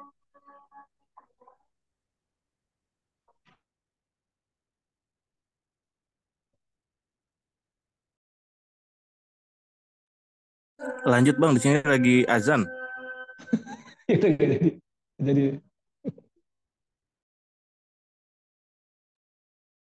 Ya, baik. Mungkin karena emang sudah azan asar juga. Gimana kalau kita tutup aja, Bang? Ya, ya boleh. Ya, baik. Mungkin tadi closing statement dari Bang Aryansah dan juga Mbak Ari mau nanya. Mbak Ari mau nanya. Ya, dipersilakan. Mau menambahkan.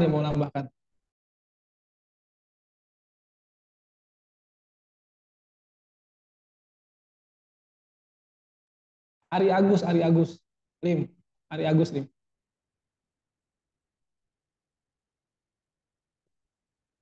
Dinyalain, Lim. Ari Agus.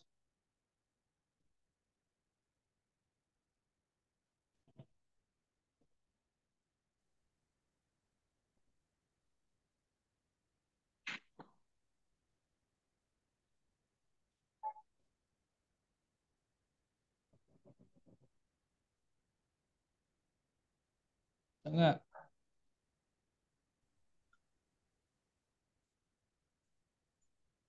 Nah, tuh. Emang, Mbak. Mbak.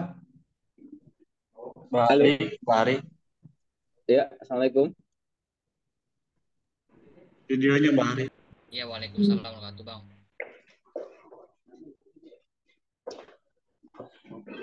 Iya, lanjut.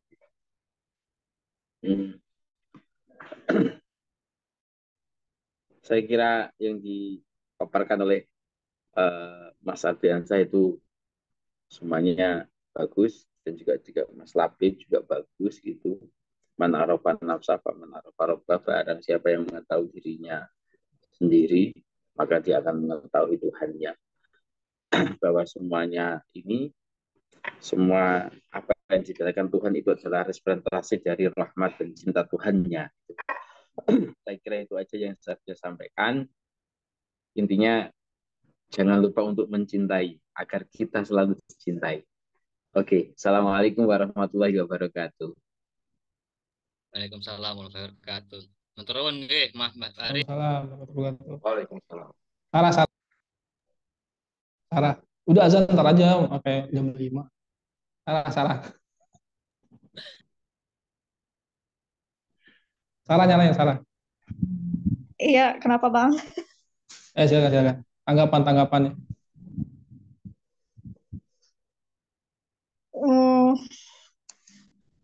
Apa ya? Ya, terima kasih aja Bang sama Kak Labib atas materinya. Maaf Bang baru pulang jadi ini apa? Tapi tetap menyimak Bang. Mantap pokoknya Bang.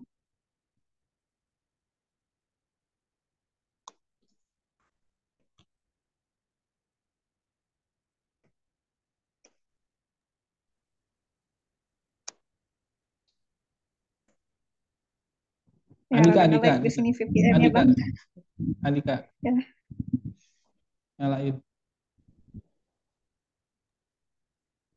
Edik, Hai bang.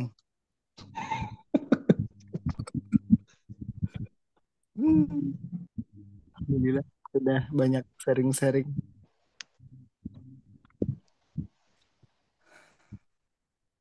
Cuman kalau dalam nggak usah pakai video bang. yaudah ya.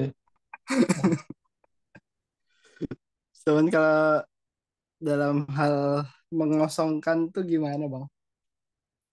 Sementara kan kita keseharian menghadapi kayak rutinitas kerja, akan ketemu orang-orang, pasti ada kepikiran kerjaan, kepikiran masalah-masalah, kepikiran orang-orang yang benar-benar kosong gitu.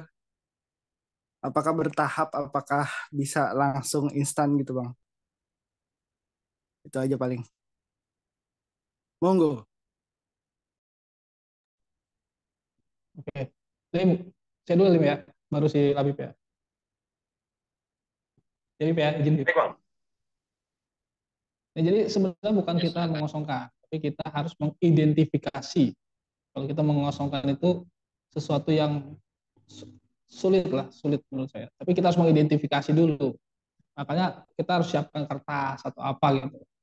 Tadi kan sudah saya lihat zona-zona force itu tadi ya, yang saya bilang tadi di makalah, lupa tuh saya post lagi. Tadi di makalah saya sudah saya jelaskan bahwa ada yang namanya bangga, ya kan?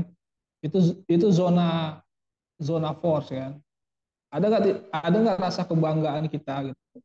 Bangga ini bukannya berarti bersyukur, lawannya bersyukur kan? Kan kita kalau mendapat nikmat harusnya bersyukur pada Allah. Tapi ini kan kadang-kadang muncul namanya kebanggaan. Kebanggaan itu adalah merasa hebat dan dia cenderung merendahkan orang lain atau merasa senang ketika dia itu bisa mengalahkan orang lain lah. Itu muncul namanya bangga. Kalau ada kita kita contreng dulu bangga satu. Lalu ada yang namanya amarah. Masih nggak ada amarah tuh. Kayak kita masihnya kebencian, dendam dengan orang. Kalau masih ada berarti kita contreng dulu. Ya kan seperti itu. Lalu ada namanya hasrat. Hasrat itu ketamakan ya. Pokoknya semuanya harus gue yang punya. Ya, gitu. Nah itu kita contreng dulu. Lalu ada ketakutan, kecemasan, sesuatu belum memulai sesuatu itu harus negatifnya tuh udah dipikirin, cemas ini cemas itu. Kalau ada kita tandai. Lalu ada duka cita, kemurungan. Ada nggak di diri kita? Kalau ada kita tandai. Lalu ada apatis, merasa tanpa harapan, keterpurukan. Lalu ada rasa bersalah kan. Jadi karena kita menyalahkan orang lain itu jahat aja sama kita gitu kan, menyalahkan orang lain. Merasa malu, lalu merasa malu itu merasa hina. Nah, itu vibrasinya rendah. Nah, itu kita tulis dulu. Ini ada, ini ada, ini ada. Nah, perlahan-lahan lah kita perbaiki yang mana dulu gitu. Kita apa namanya? Kita perbaiki yang mana dulu gitu. Kita sadari dulu, bukan diperbaiki, kita sadari. Kita sadari, oh ini saya punya amarah. Oh, saya punya. Kalau kita sudah sadari, baru kita bisa lepaskan. Nah, baru kita boleh ngisi itu kedamaian. Kalau kita bisa menghilangkan amarah kan ujung-ujungnya kan kita mengalami kedamaian. Nah, itu dengan sendiri akan masuk yang positif-positif itu, zona power itu masuk. Yang penting kita hilangkan dulu. Nah, tidak usah kita hilangkan, kita sadari aja. Kita sadari, identifikasi, kita sadari, lalu kita lepaskan situ. Nah, baru setelah itu akan masuk yang zona power. Ketika kita zona power ya, lihat aja nanti mungkin kalau kita di kantor sering konflik sama orang, lalu kita merasa ya biasa aja gitu. Lo menghina gue tidak akan berpengaruh gitu. Lalu mungkin kita suatu saat kita mendapatkan kebahagiaan atau ke apa namanya penghargaan gitu ya, kita tidak akan bangga, tapi kita akan lebih bersyukur. Oh ini nikmat Allah kayak gitu.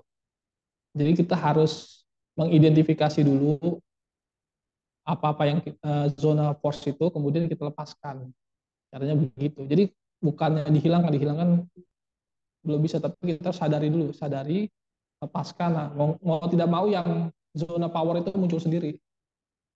Yang namanya pencerahan, kedamaian itu muncul sendiri nanti, tidak perlu diundang. Karena kalau kita bisa melepaskan negatif, yang positif masuk dengan sendirinya gitu. Mungkin itu. Baik, terima kasih Bang. Ada lagi yang ingin bertanya mungkin?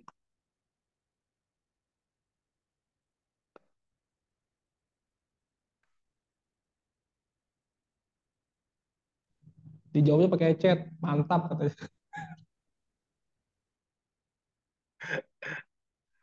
Ya, dipersilahkan jika ada yang ingin bertanya atau menanggapi lagi.